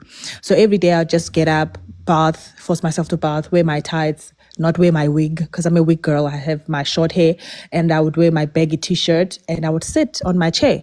And then I would make unemployment my job. So literally I would sit on that chair and put in I think at the first day I put in over 50 or almost 100 posts. Then, you know, I did the 20 posts per day, Monday, Tuesday, Wednesday, Thursday, Friday. And I'm not lying about this. Like that is what I would do. And then I got so busy. I remember imini iphela ngoku because another day I would be getting those forms in which, you know, where they say, okay, fill in your tech stack. And the next thing I see, what is saying 5, the day is gone, you know. I've been working maybe, you know, replying on those emails, you know. And then that's how I got umsebenzi. Mamela, I went to many interviews. I didn't get the job. I got up to the 3rd stage, graduate employment. If you've never been through the 3rd stage, it's happening in 2026, okay? You are going to get in the 1st, 2nd, 3rd stage and even the 4th. Then literally they'll say, they went with someone else. What actually, what I found, what I think influenced that was budget, right? Remember, there's also a thing that where your salary is too high for 2026, okay? Remember, we used to get paid a bit high nyana over the last years, and now companies are smarter. They're like, you know what, let us cut costs because, you know, we don't need, abantu ngoku, knowledge is, education is no longer, it's not a thing, but okay, it's worth millions, okay? People can go and Udemy, they don't even need a qualification, go and spend 3 years. They are you know, and so you'll get someone who has the same skills as me with a degree, but who actually has paper okanye something to show for it. Who are they gonna go with? They're gonna go with low cost a bit better, and actually she can do exactly what Melissa can do. So I did not get opportunity. So out of those 100, I got 1. And then what happens is that when you start the new job now, you then get the offer from the ones that you have been waiting for. And that's when now you get into a nice thing, but I don't know which one to choose. Oh no, I'm gonna have to leave this one because the lena unthathile umsebenzi, and that's what happens. So if I can give anyone anything here who's on the job market, I would say go back to your CV, okay? And then, you know, go back to your LinkedIn, you know, check your tech stack, right? And then put in the 20 posts per day. Put on your bonnet or whatever comfortable clothes or your gym wear, sit on that chair and make unemployment your job. And if you're a person who's working, who wants to change a role, then outsource it to companies like ours. We apply for candidates as well. So we apply on your behalf. So we do that, click. Our team literally sits and does 20 posts per day for candidates. And that's why I even started it, was because, oh my goodness, I've been through so much. And I was like, you know what? There are people who are also going through this, might also, need this service. And, that's why we started that. But definitely go back to the CV and keep doing what you're doing. And then in September, you will be at a new role or roles to choose from if you just do that. Piggyback on what Melissa is saying, no, I think also while you're making job hunting your job and sitting there, there's a lot of things that you're also going to learn, right? About yourself, about the role and whatever. Just share all of those things on LinkedIn. You would be surprised how many friends you're going to make by people in those industries commenting on whatever that you're sharing, other people even coming into your DMs, or and them that are always looking for people on LinkedIn coming to you, and you would even get a job that you didn't even apply for. So I think, yeah, and also I think for your mental health as well, because, well, for me, I think learning is fun. So sitting there and learning something and then getting excited to share and knowing that I'm going to either teach someone or learn from somebody else's comment on whatever it is that they're going to say from me, and also gain networks based on what it is that I've shared, also shows a sense of, proactiveness, and also that level of trust that Melissa has been talking about, that at the end of the day, people want to work with people that they feel like they can trust. So if I'm on your LinkedIn, it's done properly. When I check your profile is done. When I check the content that you're posting, I'm learning a thing or two, or I'm seeing that you are trying to learn something in my industry. And yeah, and the time, if you ever decide to DM me and that's how your profile look, then I feel like we would have some sort of conversation, as well as if you become active on LinkedIn, and that means you're going to start commenting on other people's things. That shows your visibility as well. And when you want to then come to me, because I think networking is also very awkward, because now you're going to come in my DM and say what, because sometimes, because I know my thing is I don't want to me DMing somebody, the first thing that I say is to ask you for something. But if we were talking or commenting about something that we both have an interest in, and then I can move to your DM and say, hey, do you remember that international finance thing that we're talking about? Blah, blah, blah, blah. Oh, and I'm also looking for opportunities. And then who knows, maybe I'm the decision maker in my team, or I know decision makers in my organization. And then that's how I'm your network and I put you in.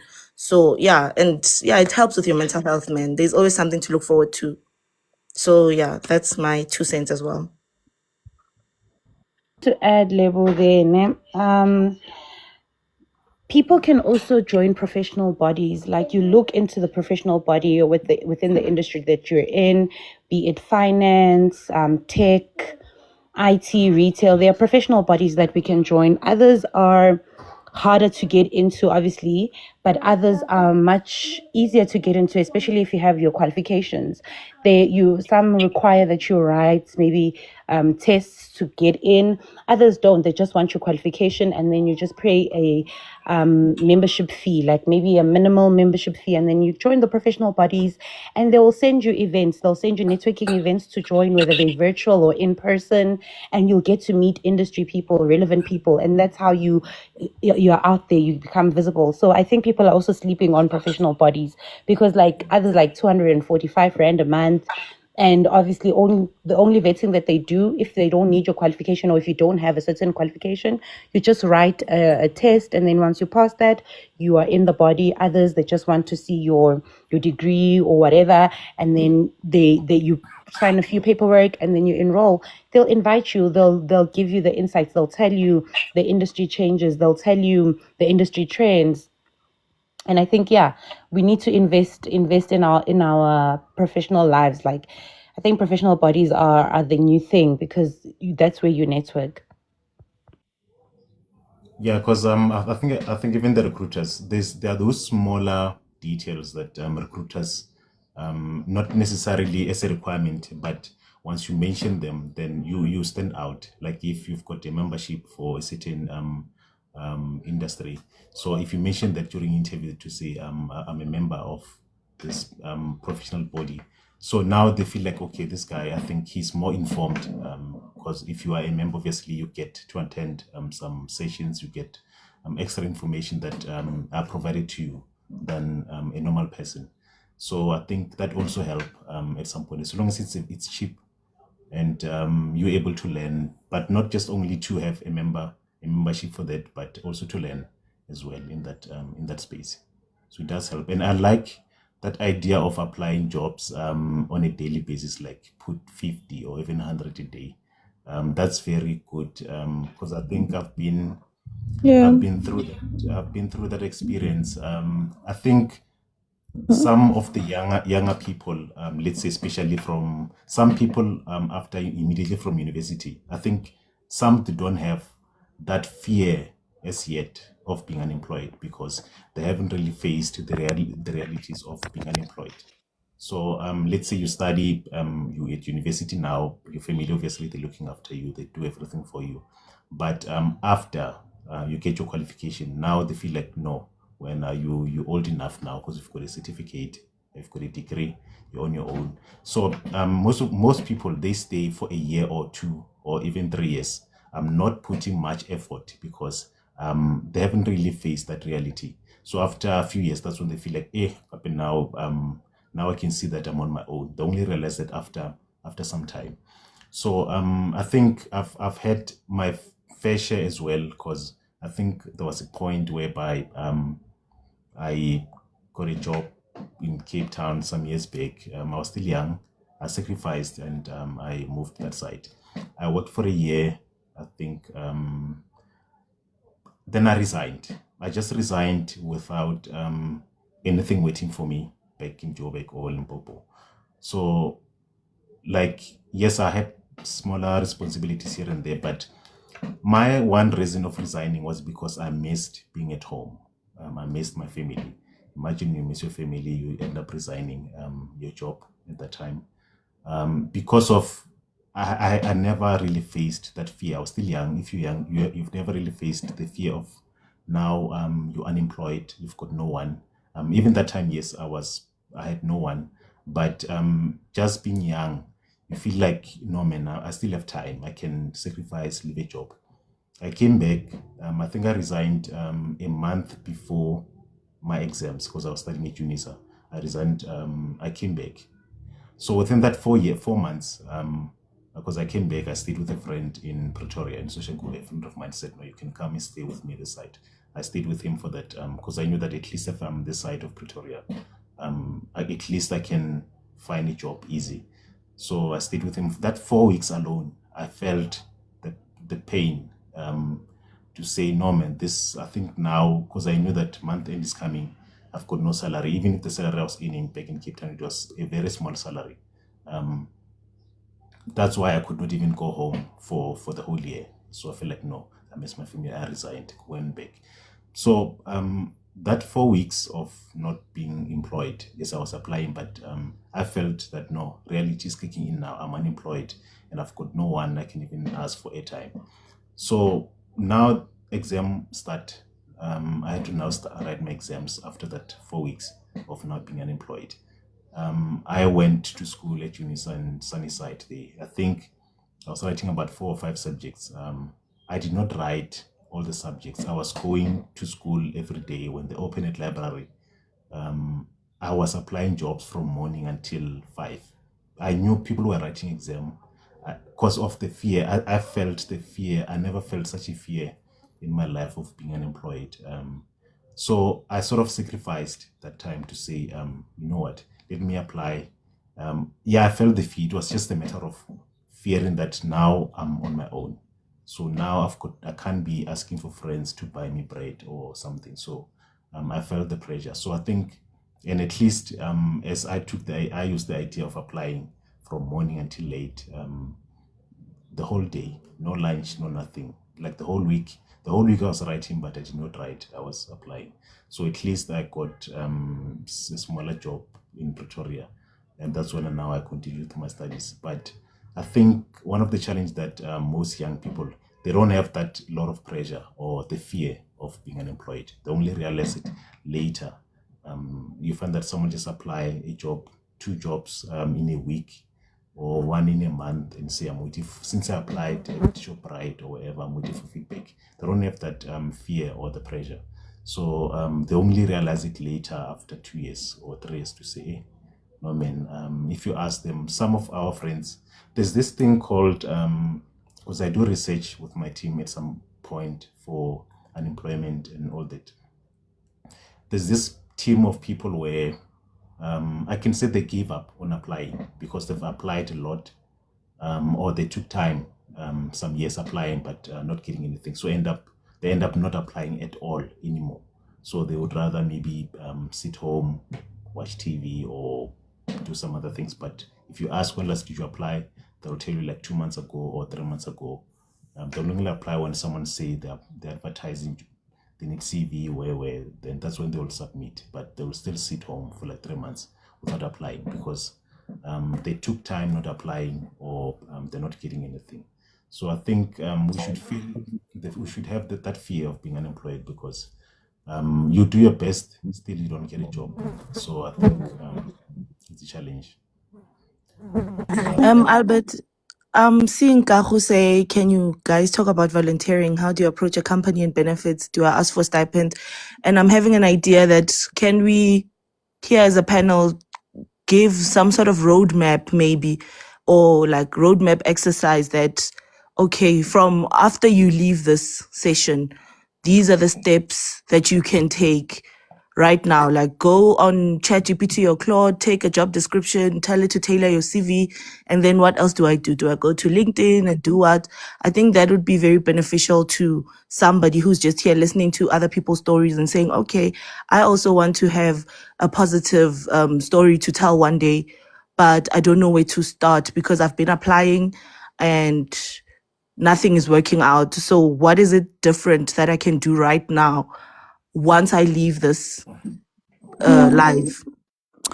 So, Gago, thank you for that question. Nawe Lebogang for highlighting that. I always like to speak about myself and real experiences. So, in terms of volunteering, I came here 3 months ago or 4 months ago. I saw a lady, a young lady, who was on live, right? She had her hair tied up, I think she was wearing mascara because her eyelashes were distinctive, and nice little lip gloss, no makeup. And she was doing marketing for another company that is a finance company. I also own a finance company. So she was literally, just talking about the services that they offer. And the lighting was good. She was just wearing a white shirt, a black shirt, actually branded the company name. And she was just talking, chilled and just talking about the services that they offer. So I was like, oh my goodness, I need someone like this for our company, right? For Proceed Academia and the finance company. We need someone who's going to come on TikTok who really is well spoken like her, very, clean in her, in her speech. And I was like, DM'd her. I'm like, girl, get me someone like you. You are doing so well. I'm like, this is excellent, right? And she said, oh, well, it can be me. I'm like, well, you employed by this company? She's no, I'm not employed. I'm not getting paid at this company. I'm just doing it. I'm like, what? And is the company not providing a stipend? She said, nope. And I was like, okay, you know what? Just speak to that company and just let them know that you're in the job market. They might offer something. And then if you're not, I'll provide an offer. So she came to me. She had spoken to her mom as well, because her mom literally is the one who plugged her with that company because she didn't want her to just sit at home as a graduate. She has a social work qualification. And you know how it is with social work. It's rare that you really get opportunities just like that. So long story short, we all extended an offer to her, which she was so excited about. So now I tell her start date. She's happy about the offer. And I organize, ring lights and microphones. We order those to ship them to where she stays in Gauteng, right? And the Monday in which she was supposed to start, she's like, you know what? I was actually going to volunteer at this clinic. So I just want to go and drop off my stuff, right? I did give them my CV, but I want to go and drop off my, qualifications so that, they just needed that because she's trying to get volunteer opportunities. Now I'm trying to answer Oka. On that day, she's like, hey girl, they actually, thank you for letting me go there today. They actually gave me a contract. So it was a volunteer experience. She walked in and she said, guys, I'm looking for an opportunity. I've got this degree. Can I please come and volunteer here? Because I'm available. And on the day that I gave her an offer, she got obviously a better offer with her own office, at one of the clinics. And today she's a social worker there. And again, because, she said, no, I can do this, after hours, I'll be good. And obviously we had to not go on with that because I could see that, she's not coping. And again, I didn't want her to cheat any of the companies. If you're going to give it your all, you need to give it your all. So that, especially if I can see that this person is trying to learn. Because remember, if you are a graduate and you get into a new job, you're going to have to learn and you're going to have to be present. So all I'm saying, Kaho, is that if you position yourself like this girl, where she already acted as if she's employed, guys. Like I saw her, I thought she was like, this girl is earning, and she was not even earning. She was just volunteering. So now, Kaho, if you are currently now at a role, go to companies, even companies like ours, like even this company, Graduate Employment, right? Are they looking for any volunteers, right? Look for umsebenzi in any of the companies, and you provided that. And companies as that respect people, they will give you a stipend, even if you didn't ask for a stipend. So you don't ask for a stipend. That is the answer. You do not ask for a stipend. You go and you volunteer, and then companies who have the budget and who really care about their people, they will then compensate you for that. If they don't have a capacity to actually host you, because maybe a each other the actual job, even without getting paid, they will say so. But if they have an opportunity and a spot for you, they will definitely be happy. So definitely, we've heard it before. Yenzi walk-ins. Go and put your stuff out there. It sounds so cliche, right?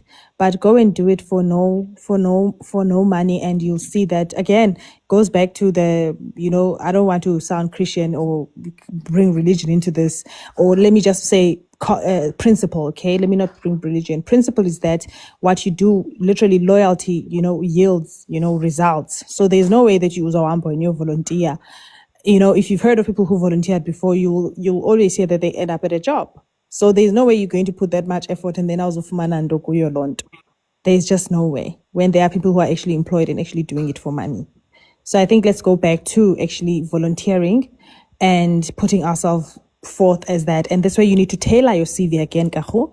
You need to have 2 CVs now, where one of the CVs actually intentionally puts there on the objective that I am, looking for volunteer experience, so that you're not saying, okay, I'm looking for a job, but by the way, if you have any volunteer thingy, please put me in. You don't want to sound like that. You want to sound intentional. You've been unemployed for this amount of time, and due to this unemployment for this specific amount of time, you are now open to volunteer, opportunities while you look for the best fit. So yeah, that's just my 2 cents on that. Yeah, plus volunteering, it helps because most of the time, let's say you volunteer at a company, maybe you're in finance or IT, whatever, but the person who decides, the hiring manager, is not really HR. It's the person that you'll be reporting to, the manager in that department. So if you come to a company and volunteer where you work with a certain manager or in that specific field, then try to prove yourself, try to sell yourself each and every day, try to network in that space. Then if a job advertised, tell them that if there's a job advertised, please consider me.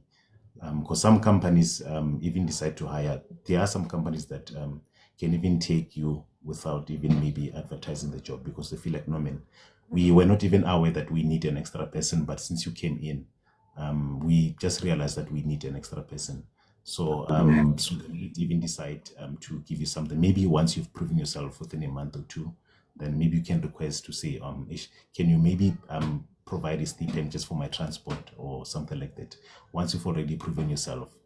Because now if you come in requesting to volunteer and you're requesting a stipend, then they never budgeted for that stipend, because normally companies work on budgets like that. But once you prove yourself for a month or 2, then you can request a smaller stipend, maybe just to cover transport like that. Then now, because you've shown them that you do need me, then it will be easy for them to even have an internal discussion, because now they saw that you are bringing something to the table. But if you request money before, while they don't know if you're going to deliver, then they may not even give you that chance. So volunteering does really help. Yeah, and results. Results when you get into that department as well. Ngoku izinto andisazijongi I look at things differently now that I own companies because I've built systems that actually speak in terms of what work we're doing. Like we've got dashboards that actually say, okay, for this department, these are the number of CVs that we've done, and you can see the bar going up or going low, right? And for you, Kahu, that's where you would actually do it as well. Uguti, the same time you are in the finance department, you actually save, or you have a folder in which you can go and showcase and actually, in fact, you don't even ask for a budget. You do a presentation after 3 months. You say, okay, you know what, I've been here for 3 months, and within this 3 months, I just want to showcase what I've actually achieved to you guys. You do that, and then after that, you bring out the conversations of imali. And again, it's one of those things where we say, "Ba." Asifunu put her in the work, right? We don't want to put in the work because we're just so lazy sometimes. It's not easy, right? But I think we should be doing that. Also, I saw your profile here, Kaho, on TikTok. So I don't know what your profile looks like in other aspects. So if you are talking about yourself and this question is for yourself, then you need to, and I'm not saying people should undervalue themselves, no, right? I'm not saying people now should go and volunteer there, please, because, companies will take advantage of that, right? I don't think, first do the right thing when it comes to you knowing that you've got the right, skills. Go back to the CV, no, okay?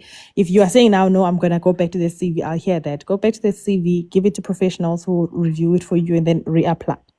But then moreover, my point is that, Kaho, in terms of like how you present yourself here, there could be someone here who's an employer right now, right? I'm not saying that you should put your profile picture if you're not comfortable to. I'm not saying that you should, put up your profile. But if I'm unemployed right now, I'd already create my profile as someone who's unemployable. On LinkedIn, I might already work on it so that if someone goes and actually looks up my name, they can see, okay, this is a person that I'd love to have, as part of my team. Like I said, that girl didn't need to apply when it comes to me. She was just here doing her work, already putting herself as someone who's employed and earning. And so she attracted that, She attracted that. And there was no way that she was going to go to that social work opportunity without her saying, okay, I've been working here, not being paid, and now I've got an offer with this company, proceed. And now if you guys are going to let me go, do you get what I mean? They actually extended an offer because that was what she was commanding. So if you're going to be like feeling sorry for yourself, I'm unemployed, that's literally what you're going to attract. You are going to be unemployed. When I lost my job and I called my dad, I expected them to sort of like feel sorry for me, but how do we help you with your expenses? I didn't get any of that. What I got from him, he said, okay, lose focus, don't lose focus. So what he meant by that is that, girl, you need to go back, you sit and you focus. What is focusing? It's literally doing la okak apply, which is exactly what I did. It kept replaying in my mind. By no means away he said, oh, no, I stayed here and I went back to the drawing board. So nomuntu ke unemployed right now, always say make unemployment your job. If you're unemployed right now, you should be visible, you should be applying, you should be you're not even going for eat drinks during the week, because literally I even make a joke out of it. When it can never be you. I joke about it. Not that people who are unemployed should not be going out to have fun, but I even make a joke to say you should be locked in. And that's the only way in which you're going to get out of that situation and actually get the opportunity that you need. So back to Ulebo, what she said, and me wrapping off and getting off the platform. For people who are here, who are in the job market, right? You work on your CV, you work on your profiles, you make yourself visible as that candidate. I mean, even with my partner, right? When he was in the job market, I didn't give him any other strategy. Yes, we had our sulking moment, and then I said, go and, choose a profile picture for your PNet, right? You be intentional about that. That's what you do, right? You build your CV, right? And then you set up time to go and put in the applications. It's not just going to happen. And I think a lot of people just sit in feeling sorry, you're unemployed and all this stuff. Unlike no, who's actually putting in the work. But people just literally just talk about this and entertain the fact that I'm not at a job, which you should not be entertaining. The only thing you're supposed to be doing is doing something about it. It's like me right now. I'm not happy with my weight right now. if I'm not, I know exactly what I need to do in order to lose the weight. But again, because of stresses and everything, you literally just sit in it and you entertain it, and then nothing is going to change, right? Comments in Jewish, when you want to lose weight, you need to eat clean and you need to start walking and you need to do those little things per day that are going to get you to be in a better shape. And so if people are not going to put in the work and apply that in their professional life, and if now you don't have time for it, there are companies like these ones who actually do their CVs on your behalf, right? There are companies like Graduate literally who do that. So there is no excuse, right? There's absolutely no excuse, and especially if they do not charge. So with all that being said, I hope that people are going to, if you are one here who's unemployed, other people here might be employed, but maybe out of 30 people, maybe there are 2 people here who are hanging in and hoping to hear something differently from this session. I am going to say, you know what?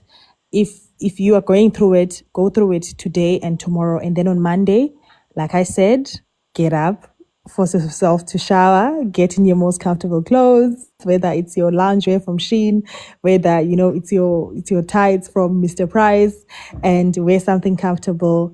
And like me, make unemployment your job. Put in those 20 posts per day, Monday, Tuesday, Wednesday, Thursday. You can say Fridays, you take yourself out, or you chill, or you go out, or you take walks, and then you do the same thing in the next week. And then at the end of the month, you'll then start getting those rejection emails, and then you will get 1 or 2 or 3 of those interviews. And that's how I've done it.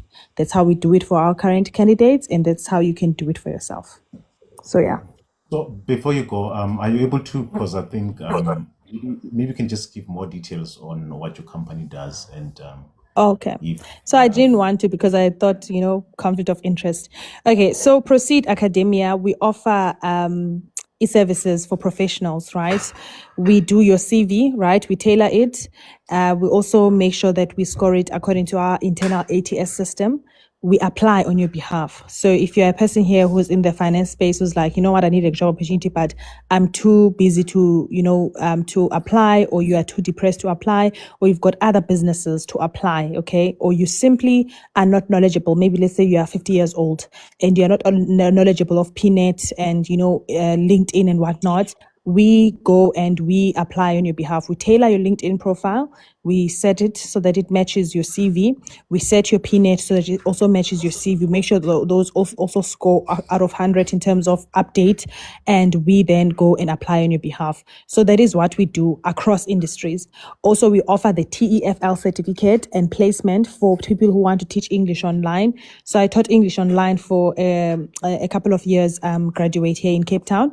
I was doing it from home as well as at a center in Century City. So if people want to teach English online, let's say like Unono Roberts, you are not getting opportunities and you don't mind actually, teaching English online to Chinese students and professionals, you can absolutely do that. You don't need any teaching qualification, okay? You just need the TEFL certificate, right? Which gets you eligible to teach English online. You'd need your laptop, you need your headphones, you just need Wi-Fi at home, right? And you can literally earn.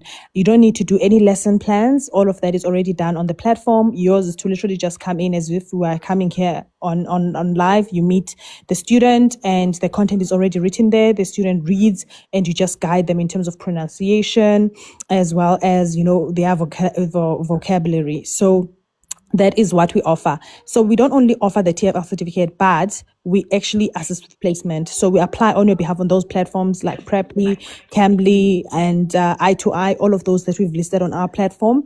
And then we assist you with your introduction video, because it's one of the things that actually determine whether you get, shortlisted or not.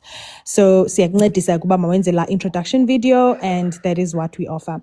All our services have a pay later option. So remember, we have a finance company. So if someone right now here is like, okay, you know what, I need my CV to be looked at, but I don't have the funds right now to actually do my CV. You still go and choose the service. However, you choose the pay later option. The pay later option allows us to do all the services for you at no cost, and then you get to pay when you can afford to. So we do that via debit check. So we'll debit your account once, again, we've finished all the work, and once we've already started with the work, we'll then debit you on the date in which you have specified that you would have funds into your account. The reason for that, graduate, is that abantu banamali, right? But we're not also going to offer the services for free. We're not a non-profit organization. we have employees who are entrusted with this, who we are also offering job opportunities to. So we do charge for our services. However, the pay later option allows anyone and everyone to be able to get our services, at the time that they need them most, that they need them most, without, any hassles. So that is what Proceed Academia is. I started it because throughout my life, I've been assisting people with CVs and at a personal level. I didn't have systems.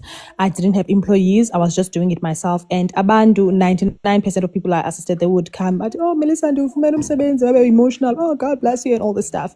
And when I lost my job 3 years ago, I was like, God, I have screenshot, because I would screenshot and put those on my status, and I get more clients. And I'm like, God, I've had helped people here. Here are the screenshots. They're saying, Guti, God bless me. How can I now be the person who's actually unemployed, And, the answer to that, because I even started asking myself, Guti, is it that I'm giving myself away too much, And the answer that I got from that was, when I graduate, was that every time I meet someone, like maybe if I meet Nono, and then she's like, oh, I'm not getting opportunities, I'd be like, just apply, And I would not consider the depression side of it, okay? It would be so easy for me, Guti, I just go and apply. It was easy for me to just be positive, because I'm a positive person in nature.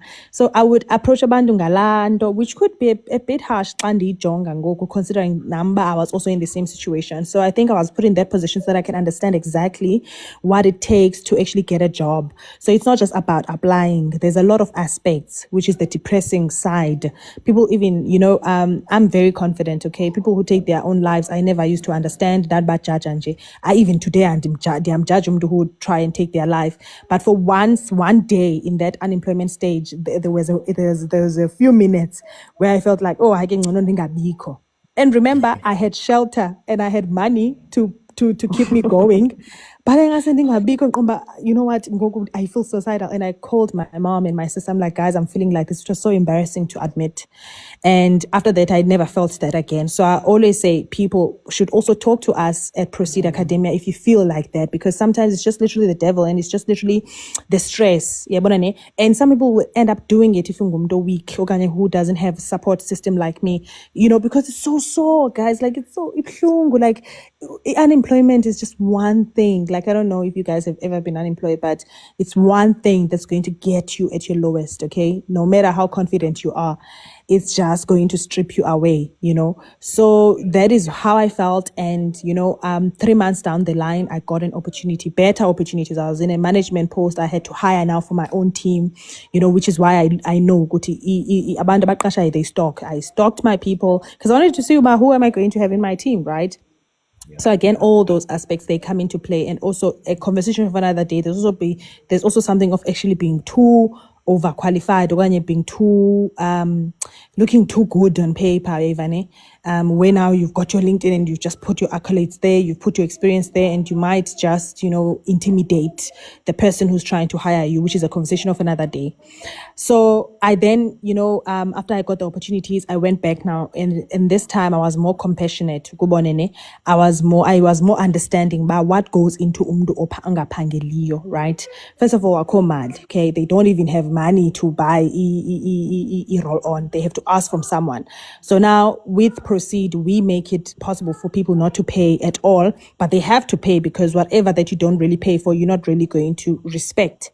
Hence, even with the volunteering, right? If a company respects you and you are volunteering, a company that understands the economy in 2026, they're not going to let you drive to their offices and not even give you mileage transport, and that's when I even met that lady, I was so stunned that she's doing such an excellent job. And that's why I'm saying, Guti, people who are going to go and volunteer, don't go and sell yourself short and say, guys, do you get what I mean?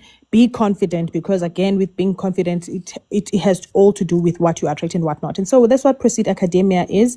I built the platform. So on our platform, you are able to book our services. You upload all your documents on there, right? It's intentional, okay? It's not just a link where you upload your CV. Graduate, I'm trying to drag you. So it's not just a place where you just upload no, okay? It's structured, okay? Also, we've got automation. So the background part of it is all structured. So we've got a sprint board, okay, where we plan uba senza ntoni in that month, okay? And our dashboards actually calculate according to the tickets that have been moved to Dan ukuthi how much work we've done. And right now work is a bit slow this month. I can tell that because I can see on the dashboard with just one view, but this month it's not really, performing well. And then we also got a ticket that get automatically created. So as you book, there's a ticket that gets created and it's in open state. Now, once our team member moves it, drags and drops it to in progress, it also notifies you, but hey, we've started now with your job, right? And it also on the platform under my workspace, you can see your ticket, but okay, ticket has been assigned to Piwe and Piwe right now is in progress with it. Ivane. So the tumdangati nindaw. We also have like turnaround times and whatnot.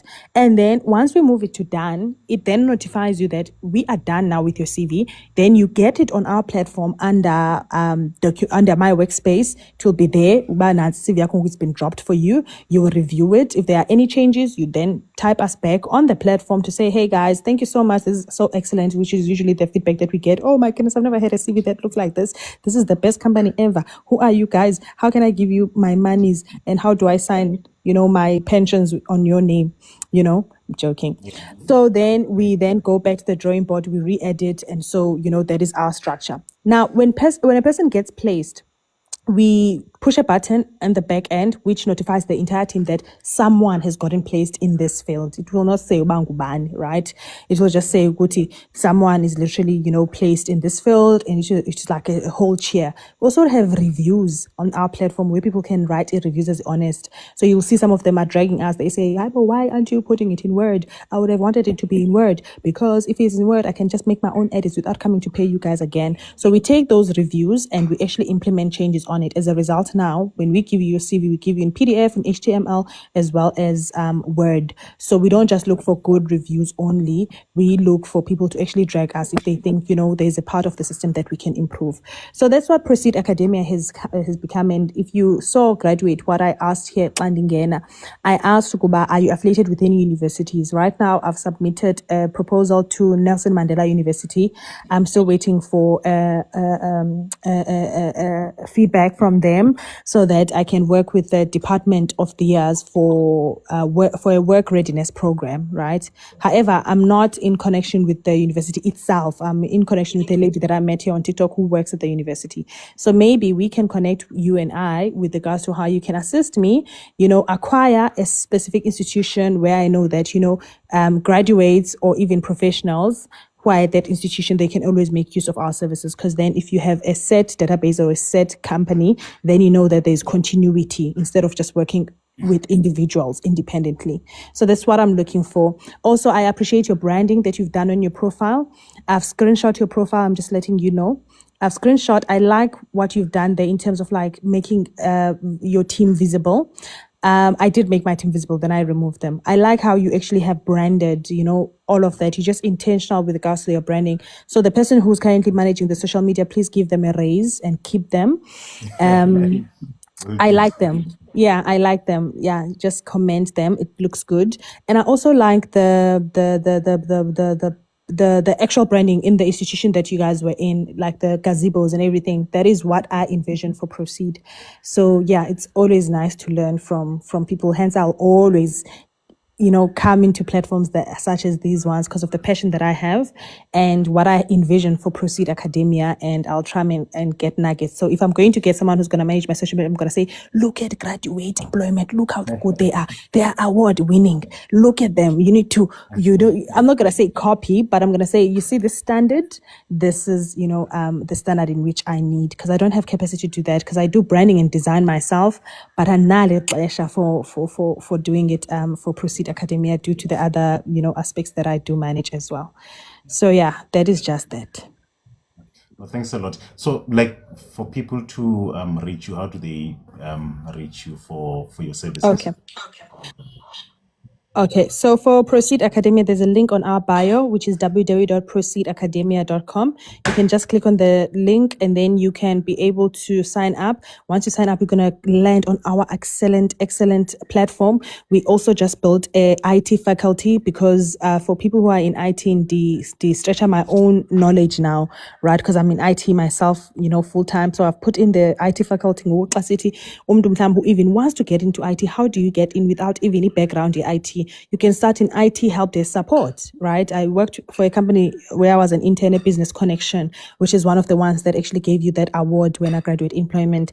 So companies like those are, they really are intentional in terms of like taking interns, okay, and graduate programs. So again, if you position yourself with companies like these ones, graduate employment, you know that you're in it for, getting the right results. I just saw BCX. I was like, okay, you guys really are, if you're getting accolades from BCX, then you know that you guys are doing something definitely right.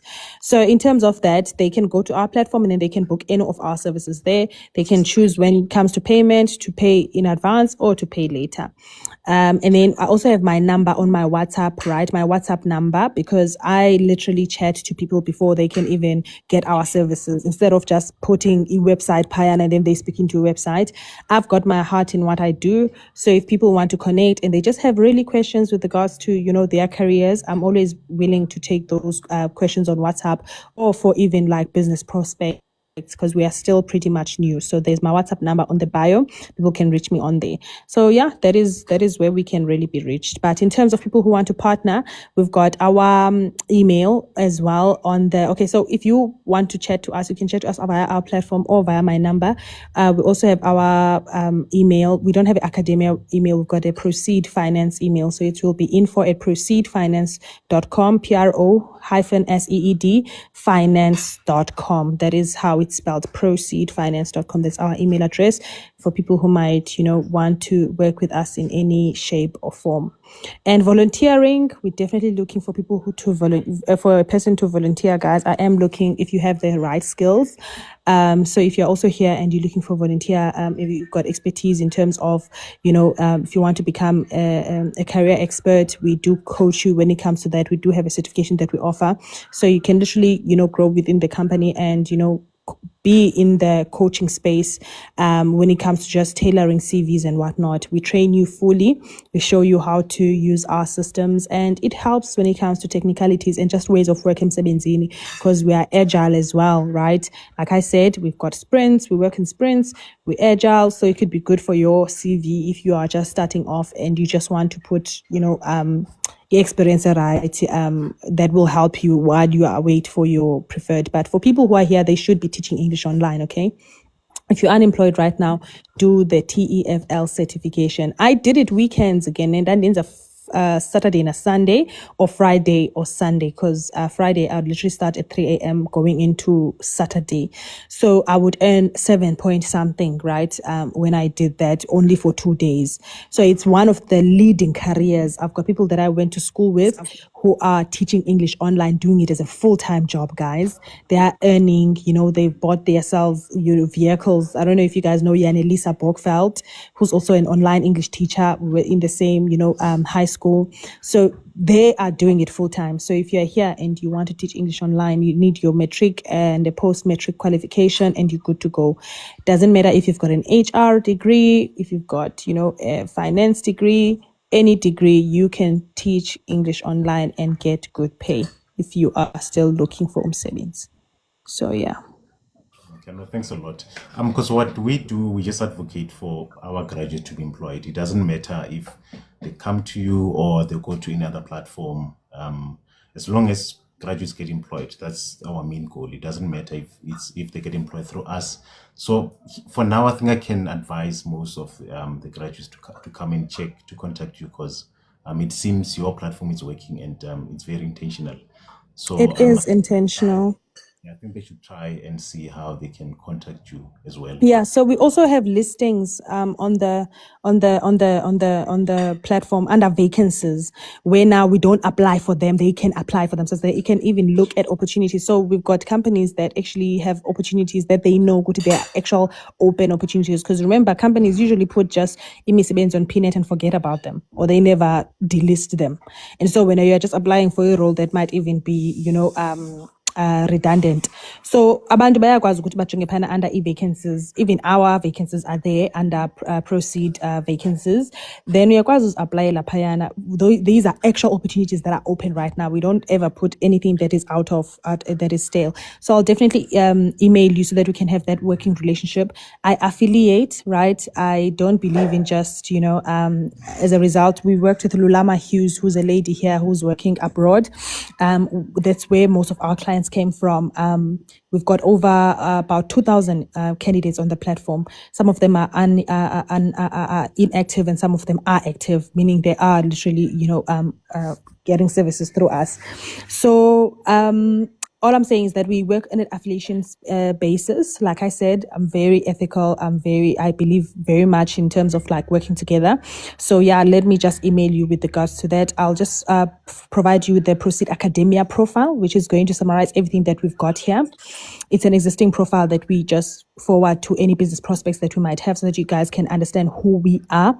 And then, if you can assist us in any best way, we'll set up a meeting and we'll see how we can, work on an affiliation basis. And yeah, I'm sure we can learn a lot from you guys. I've already learned a lot from the profile. I'm going to get someone who's going to do maybe we can even outsource your person to actually make sure that they go. And so I do branding, and you might have seen some of the posters. I already do that. They're already templates. They would just need to be responsible for making sure that they update the page and whatnot. So yeah, thank you so much. No, thanks a lot. I really appreciate. I think we will have a chat after maybe in the next few days and see how we can work together. Yeah. Okay. Because I was hoping that just before because the idea was to close the session at 3:00. Because today it was more about Mandela Day plus just us getting to chat as graduates about our problems. So, but I thought we could have like a small time to get some of the graduates just to come in and tell their journey. Those that are currently unemployed, just to tell us their problems that they're currently facing. I don't know if there's any. That would help, because that would mean that companies like ours and yours actually go now from this live and implement some of those if we don't have it already in place. Yeah, that is great actually. So if we have someone who's open to just share their journey to say currently I'm unemployed in this field, I've tried to get a job, just to share their the pains that they're currently facing. If there's any, it's welcome to join. You never know, you might get your recruiter, your employer, just here. So if there's any, please join.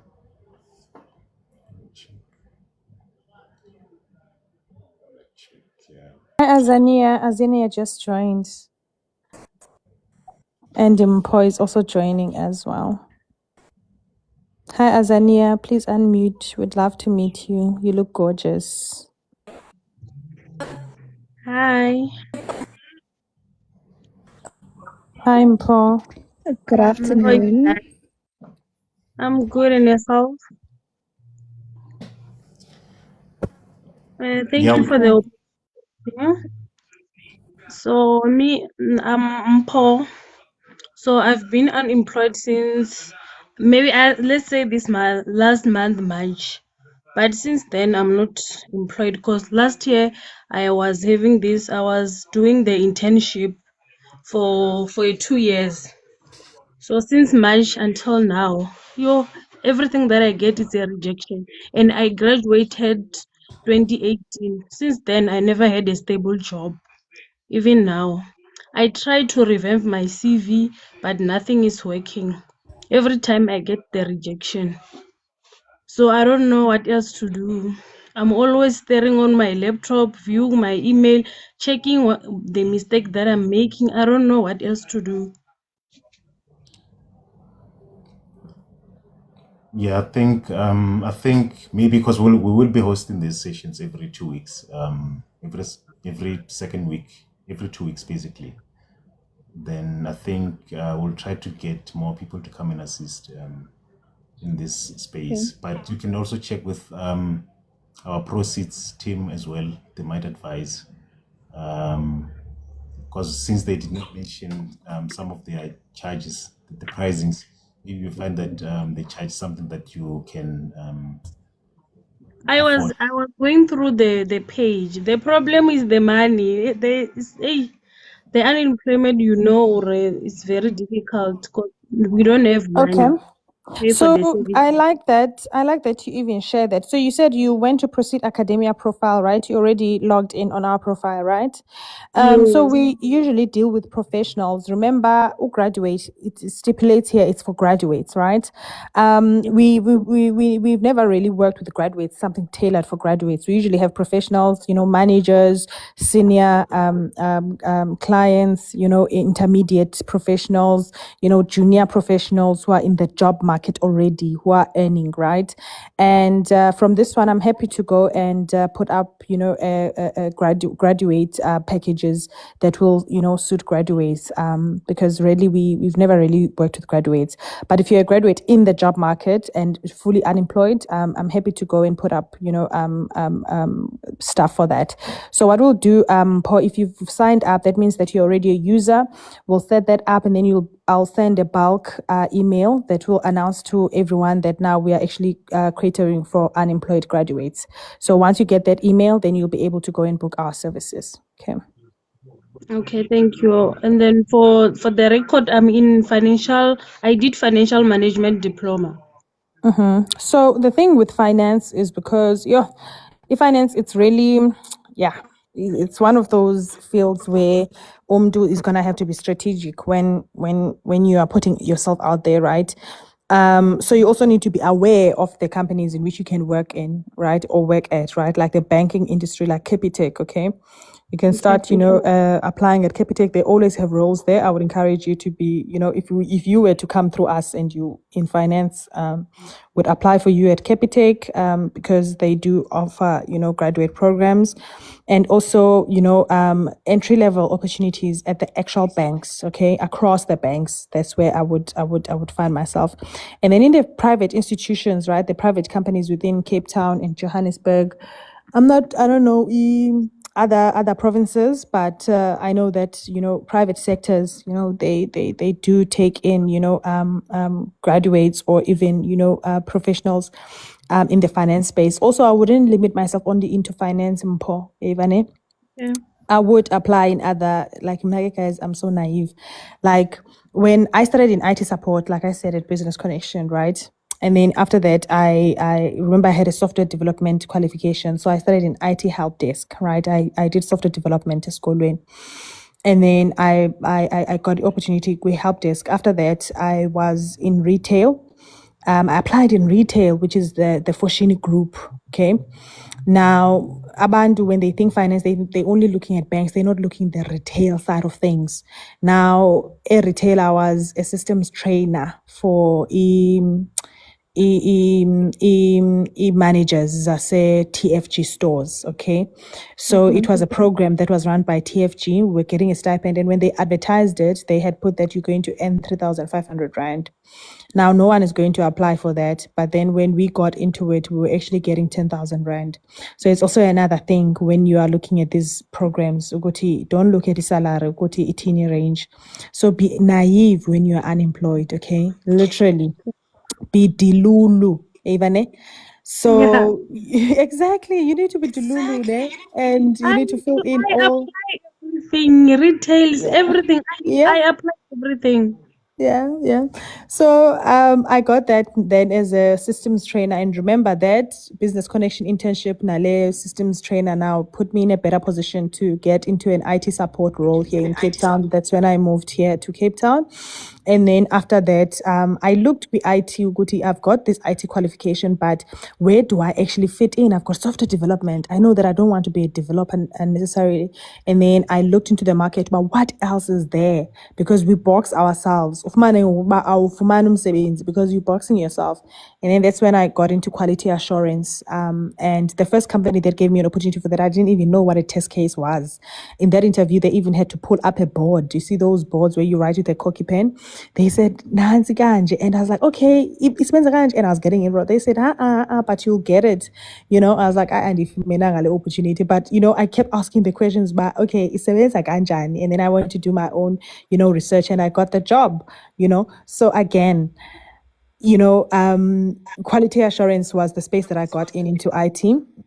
And, then get an experience, but how you position yourself, again, how you curious to learn as well, because not one again finance experience, but how do you put yourself as a preferred candidate there?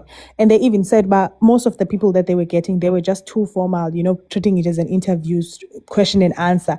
But we had a conversation. We even put up a board. I told them, and the understanding must explain again. It was a conversation that we're having. Do you get what I mean? And so you'll get some of those companies who are actually willing to even give you that opportunity as a learner.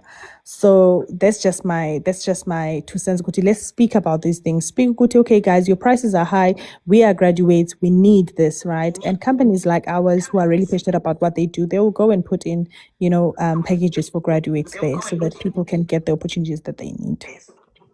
So we'll definitely do that, Mpo. You should get within this weekend, a bulk email that says we are catering for graduates now. I'll just ping my team to put that in.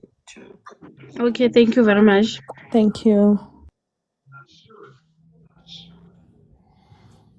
Okay, no, thanks a lot. Do we have someone else want to come in? We ending the live now at 3 o'clock. If there's anyone else want to come in and just want to check. I think there's someone want to join.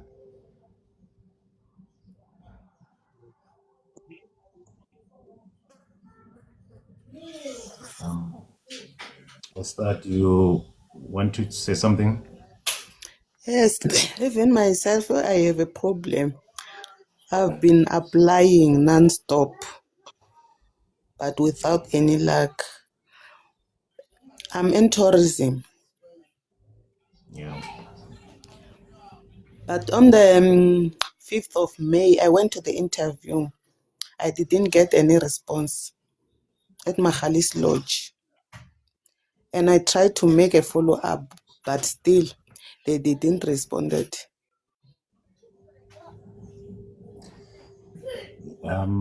Yeah, I think maybe just wait or do some follow-ups. Maybe just call, because sometimes you find that they have a lot of emails. I think maybe a call works better if you just call and ask, because most of the time you find that this guy's received, I don't know, I think it depends on how a company does things.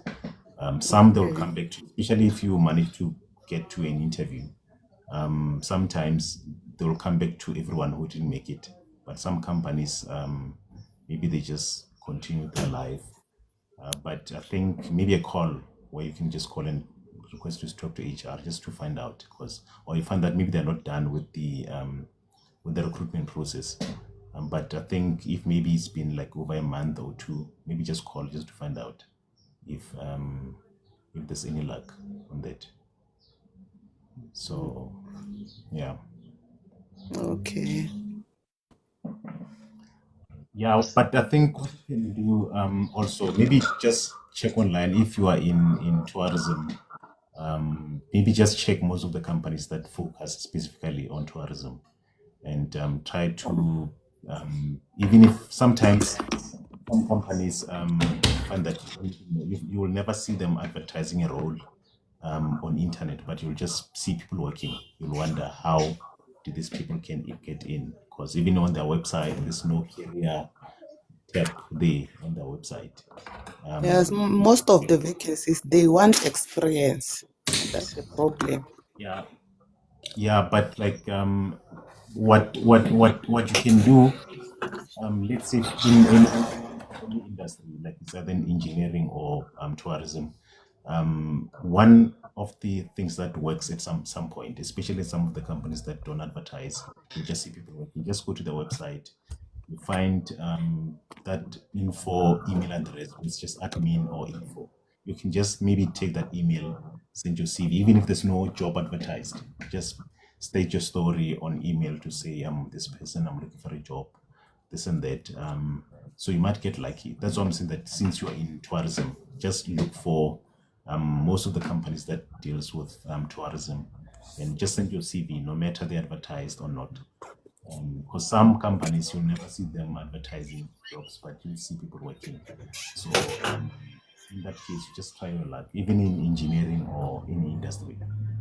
Just check companies that focus specifically on that industry, and even if they don't advertise, send your CV. You never know. The lucky day. Okay, thank you so much. Because I've had few interviews back then after my long time based on just applying, because at that time I wanted to do my articles for accounting on audit articles.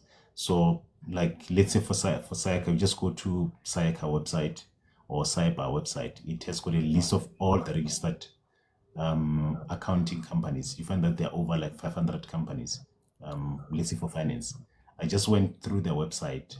If there's a career page where you need to send your email, even if they're not advertised, I'll send my emails. I send an email to all the companies there, even if they haven't advertised, because I knew that I wanted to do my audit articles.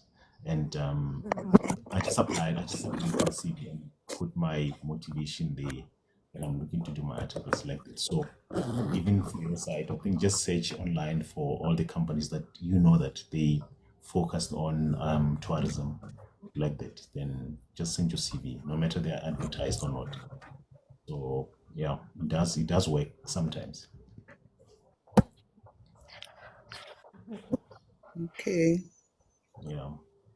Then you can check with Proceed as well. I think they are going to be working on some package for the graduates as well. You can submit your CV to us on our website. Just go through, let's say even on our bio here, on our TikTok bio, there's a link. It's a CV submission link. Submit your Okay. CVs. Yeah, so we do the same thing that Proceed does, but because we are an NGO and we don't charge the service. On my side, compared to the Proceed may have a good quality, because now you pay, then they go over what we do. They provide a lot of service, a lot of I think I can say quality of service than what we do, because we are an NGO, we don't charge the service. So our service is a bit limited compared to what they do. So you can submit to us as well, so that we can try to apply for you on our side, and also check with Proceed as well. And because you need to try both ways, Yeah. anyway possible. Yeah. Yeah. Okay. So yeah, just never give up, because yeah, you never know the lucky day. You may jump one day of not applying, while Yeah. that one day of apply that you jump, that's when you are going to get your lucky job. You see, so that's Yeah. why it's advisable to apply jobs on a daily basis. Like maybe wake up in the morning, apply 20, then later apply another 20, then sleep the following day, do the same thing. So it's gonna help. Okay. Yeah, it's really gonna help. But we will be introducing some of the initiatives later. But I think we're going to be having a live session every 2 weeks. This is our first week. Every 2 weeks from now, we'll be having a live session. But you can just follow us on our TikTok for updates.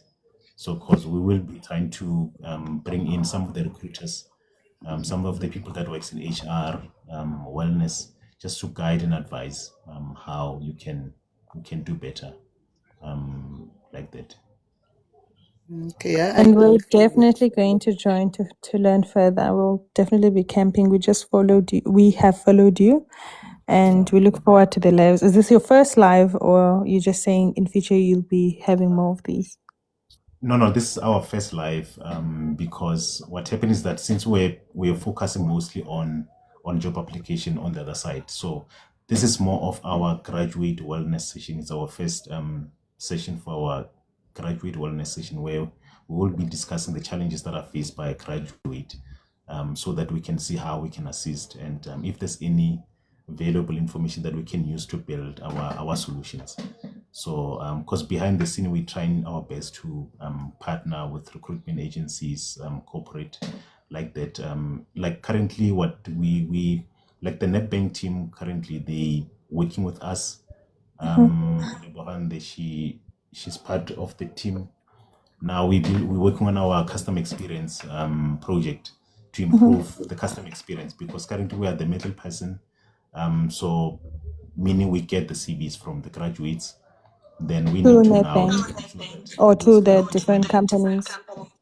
yeah, to different companies. So Lebogang and some of the team from NetBank, I think we've got about over 10 people from NetBank. They come in to help us to work on our customer experience, on our user experience, focused on the recruitment side, and focus on the recruiters plus the graduates, to ensure that when we get information from the graduates, we get proper quality CVs, even if they're not proper, but we ensure that before we take them to the recruiters, they qualify, they're in good quality, because we've had a lot of encounters whereby recruiters come back to us to say, you send us CVs that don't even qualify. All these 20 people that you sent don't qualify. Oh yes, yes, and that's something you don't want to do if you affiliated with the companies. You want to serve them and give them proper Yeah, talent. Yeah.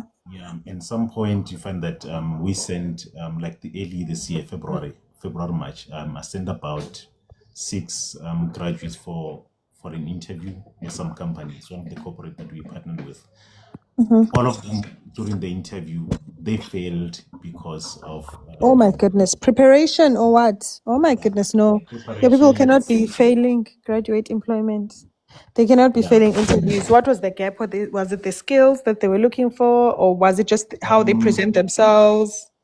No, like some people, let's say we agreed that they will come for interview because the role we're based in Joburg, but some people said will come during the day. They don't come. They say I'm writing exam. They never communicated. Some they came late. But It why was aren't you just doing it online, like having online webinars for interview preparations for the people who are shortlisted and going for interviews in that week, specifically at NetBank? Also, I think it would be specific to NetBank, but they also need to understand the company, the sector, so that they say, because I know with the graduates, when you're in that level, they ask you, so what do you know about us? What do you know about our company? Then they need to shoot about, oh, NetBank is the leading in South Africa with over 150,000, so those kind of things. Yeah. Yeah. So there's been a few. That's one of the reasons that we got this NetBank guys to come and assist with the user experience, because of Awesome. the previous feedback that we got from the recruiters. So yeah, we will be having a lot of every 2 weeks. I think we'll jump next week. Then the following week we'll have almost the same session like this, but mostly focus on wellness, because we've got a team of about 8 or 10 graduates that are part of our team that are studied psychologists. Oh, So okay. they'll be helping graduates on just mental wellness. But Yeah. for us to understand their mental wellness, we need to understand. They need to come in, share their story, so that we can see where the gap is. So that So you information. guys are tapping more into the actual graduate and taking care of the entire sphere of an actual graduate instead of just offering opportunities. I love Yeah, that. yeah, Yeah. basically. And then, in terms of the database of the graduates, where are you keeping that? Like, if I were to ask now, how many graduates do you guys have with the different institutions that have actually signed up or are part of your platform? Do you guys have sort of like data, and why aren't they on these sessions? And how do you plan for the next live to sort of like let them know to come on here so that they can engage and just, share part of their journey? Because I think you guys are. They don't get, but like so far we've got less than 2,000 on our database, because what we wanted was not to have a lot of people while we're still trying to fix our house just to get in order. Okay. So we wanted to have at least not more than 2,000. That's a lot. Yeah, because let's say for our IT team, we've got about 10 IT graduates that are part of the team. Then we've got a mentor. If you check on our profile, there's a guy called Moray. He's He looks got familiar. Where do we yeah, know him from? he's got his own indie company. He does consulting. He's been part of the NGO from, I should say, day one, from the first year. He's been assisting me for How did you free. get a hold of them? Graduate employment and BCX. Yeah, it's just How does a networking. company form part of actually submitting themselves as a nominee as the growing SME with BCX? No, like with BCX, I think for our NGO, okay, I'm the founder of the NGO. I started alone. I started by myself in 2024, early. So, so when I started, because I've never run an NGO before, and I've never worked for an NGO before, meaning that I had to learn all the processes of running an NGO and even the funding part, because most of the NGOs struggle with funding most of the time. So I was trying to fund. I was trying to fund the NGO through competitions. So the first year, I think the first 3 months, which is 2024, I think was I started in February. Around March, April, I applied for a competition at Momentum. Where are those competitions? Where do they list those competitions, sir? Yeah, for Momentum, Momentum is a competition that runs on an annual basis. It's called Team Challenge, but that's for NGOs. That's for NGOs at Momentum. So I applied with only two months after I started by myself. Then I won 100,000. Then after that, I managed to get contact. I managed to, through networking. I had I got in contact with Moray, who came in just to say, because I developed that job application system by myself. Because I'm from finance. Because I'm from finance, I've got BCom accounting and some other short courses. Which is so I like developing solutions, kahle kahle. So IT solutions, but I'm from finance, so I developed the solution. It took Good. me like The actual website you developed. I'm from it now. not I got someone to develop it for me, but everything that you see there, it's my information. I give the person the information like that. Okay. So then with PCX is it's also an annual competition that opens. I think it should be open by now. It opens up between July, August every year. That is for corporate and SMMEs and government as well. Even NGOs, they apply. You just need to submit your innovation. If you've developed any solution, you can apply there. Just go My to goodness. their website. Ours is amazing. I'm definitely gonna apply. As part of the email, I'm gonna ask you for that detail. But I didn't see your email on your website. Yeah, because I'll give you my email. I've got, it's just A Albert. contact. I know you have a contact us page where they fill in a thingy, and I'm sure that lands on your email. Yeah, just check on contacts at the bottom. There should be. It's only 2 phone numbers, not the email. It's no email. Okay. Just it's Let me Albert. type it down. Let me type it down. Albert. Albert, Albert. LBE, yeah, LBERTine. Yeah. Dot Malachi. MALATJI. Okay. At ngesolution.com. ngesolution.com without an S. Okay. Solution, not solutions. Okay, I'll definitely drop you an email. Yeah, or graduate at ngesolution.com. You can just copy both. All right. Please do look at your spam folder as well. Thank you. So I see someone asking for our website. Our website is www.ngesolution.com. So NGE means National Graduate Employment. Then solution. Just That looks www.ngesolution.co.za. interesting. Ghost Lady internship. Yeah. Yeah. So yeah, just check that for B6. It's an annual digital innovation award. Just need to submit your any solution that you've developed. Then there's awards at the end of the year. There's some money to be won and some award there. So yeah, just try your luck. You never know the lucky day. And there's some form there on the website that you need to complete and submit your innovation like that. Yeah, guys, I think we were hoping to end the session now at 3 o'clock. I think if there's any, so with the age limit, we don't have an age limit. Even if you're 40 years or 50 years, I see someone asking about age limit. We don't have an age limit. You can be 40, 45. You can submit your CV to us because we focus on graduate. Graduate does not mean a fresh graduate. You may be a graduate with 10 years of experience. You are still a graduate.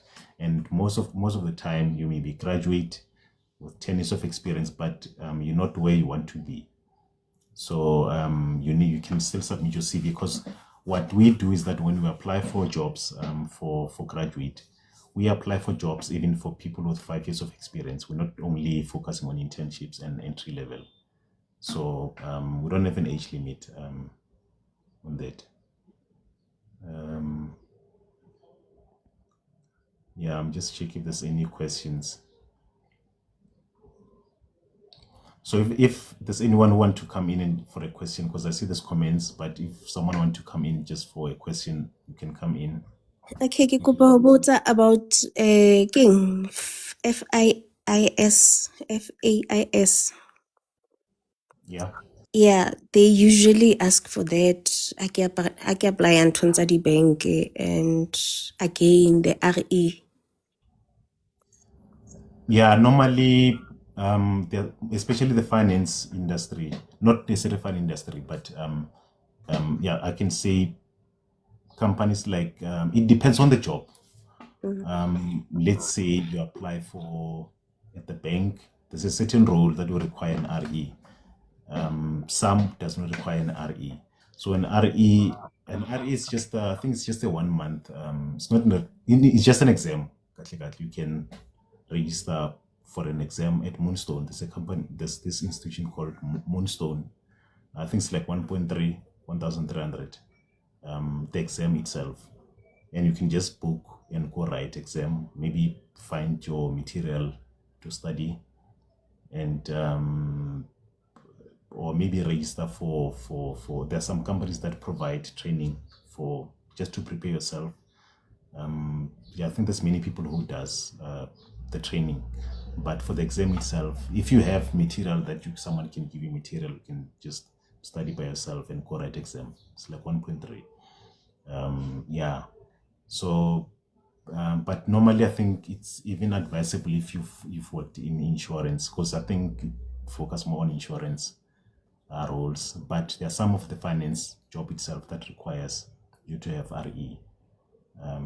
Yeah, so FAIS, I think that FAIS, I'm not so sure, but it's more related to finance as well, compliance like that. But I think it also requires, just check how much it costs and where you can study that, just for advantage. Because like, let's say a company that I work for, they always hire, especially that are is more related to financial advisors. The company I work for, it's an investment company. Yeah, so they always hire financial advisors all the time, and you get more advantage if you've done RE. But we train people as well on RE. The company I work for, they do training, but mostly it's for internal people that who are working already, then they want to move up, then they go through the RE trainings like that. So yeah, but it's not really that expensive. RE, you can just try to find material online or check on TikTok if you can find people who does training on RE. then you just go book for the exam at Moonstone. I don't know if it's Moonstone only that provides, but I think there may be other institutions that provides that do the exam. Yeah, and I heard that it has got advantage if you have RE. I heard people saying so. Yeah.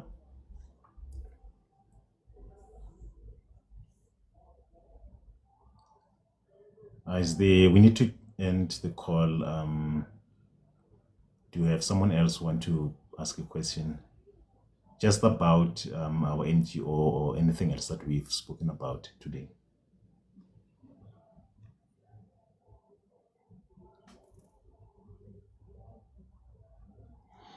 Okay, guys, thanks a lot for joining the session.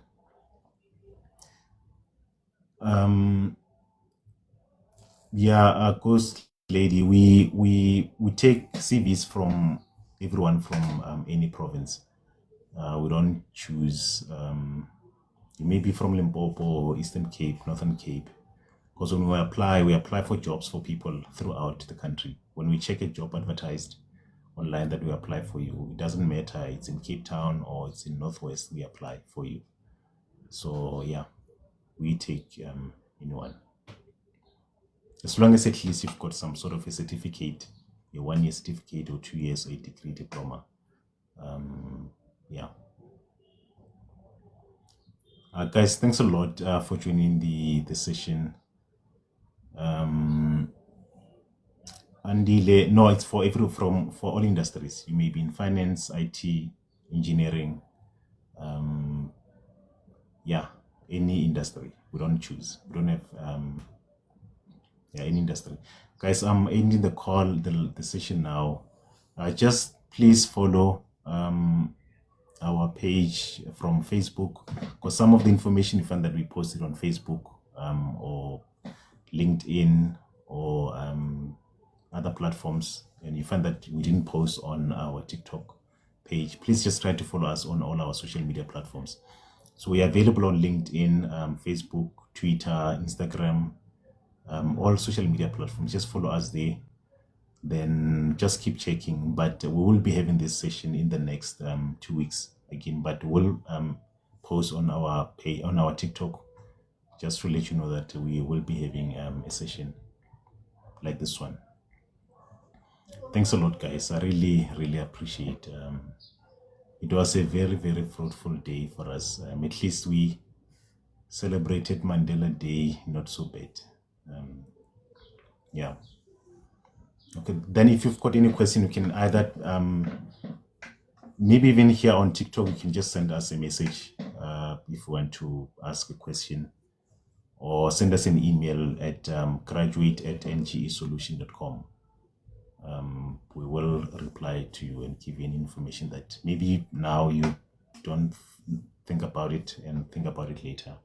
You can, or even text us on Facebook or any platform. You can inbox us. We will be able to reply to your question. Are you using the same name in all platforms? Yeah, on all platforms, just search National Graduate Employment Solutions, just the full name. And you'll see us with our logo. You'll find the logo. I think Okay. it's easy. If I keep the handle, you might get challenged. But if you search the full name as it is, you'll just find us with the logo from all social media platforms. We have the same logo, and even all social media platforms. If you go to our bio from TikTok, go to our bio, or Twitter, Instagram. If you go through our bio, you'll find that CV submission link. It's available. No, thanks a lot, guys. We'll chat soon. Thank you a lot. I've sent an email. I am so fast, so intentional. So yeah, I look forward to hearing from you and your team. But thank you so much to everyone that we've met here today. Absolutely learned a lot from this session. In particular, everything that we're also going to just go and implement. And it's been a pleasure just meeting you, graduate employment team. And yeah, look forward to seeing and watching other lives as you guys go on here on TikTok. it's one of the best platforms to actually position yourself and your company here, because all the graduates are literally here. Thank you so much. All right. No, thanks a lot, guys. I'm ending the session now. We'll chat soon.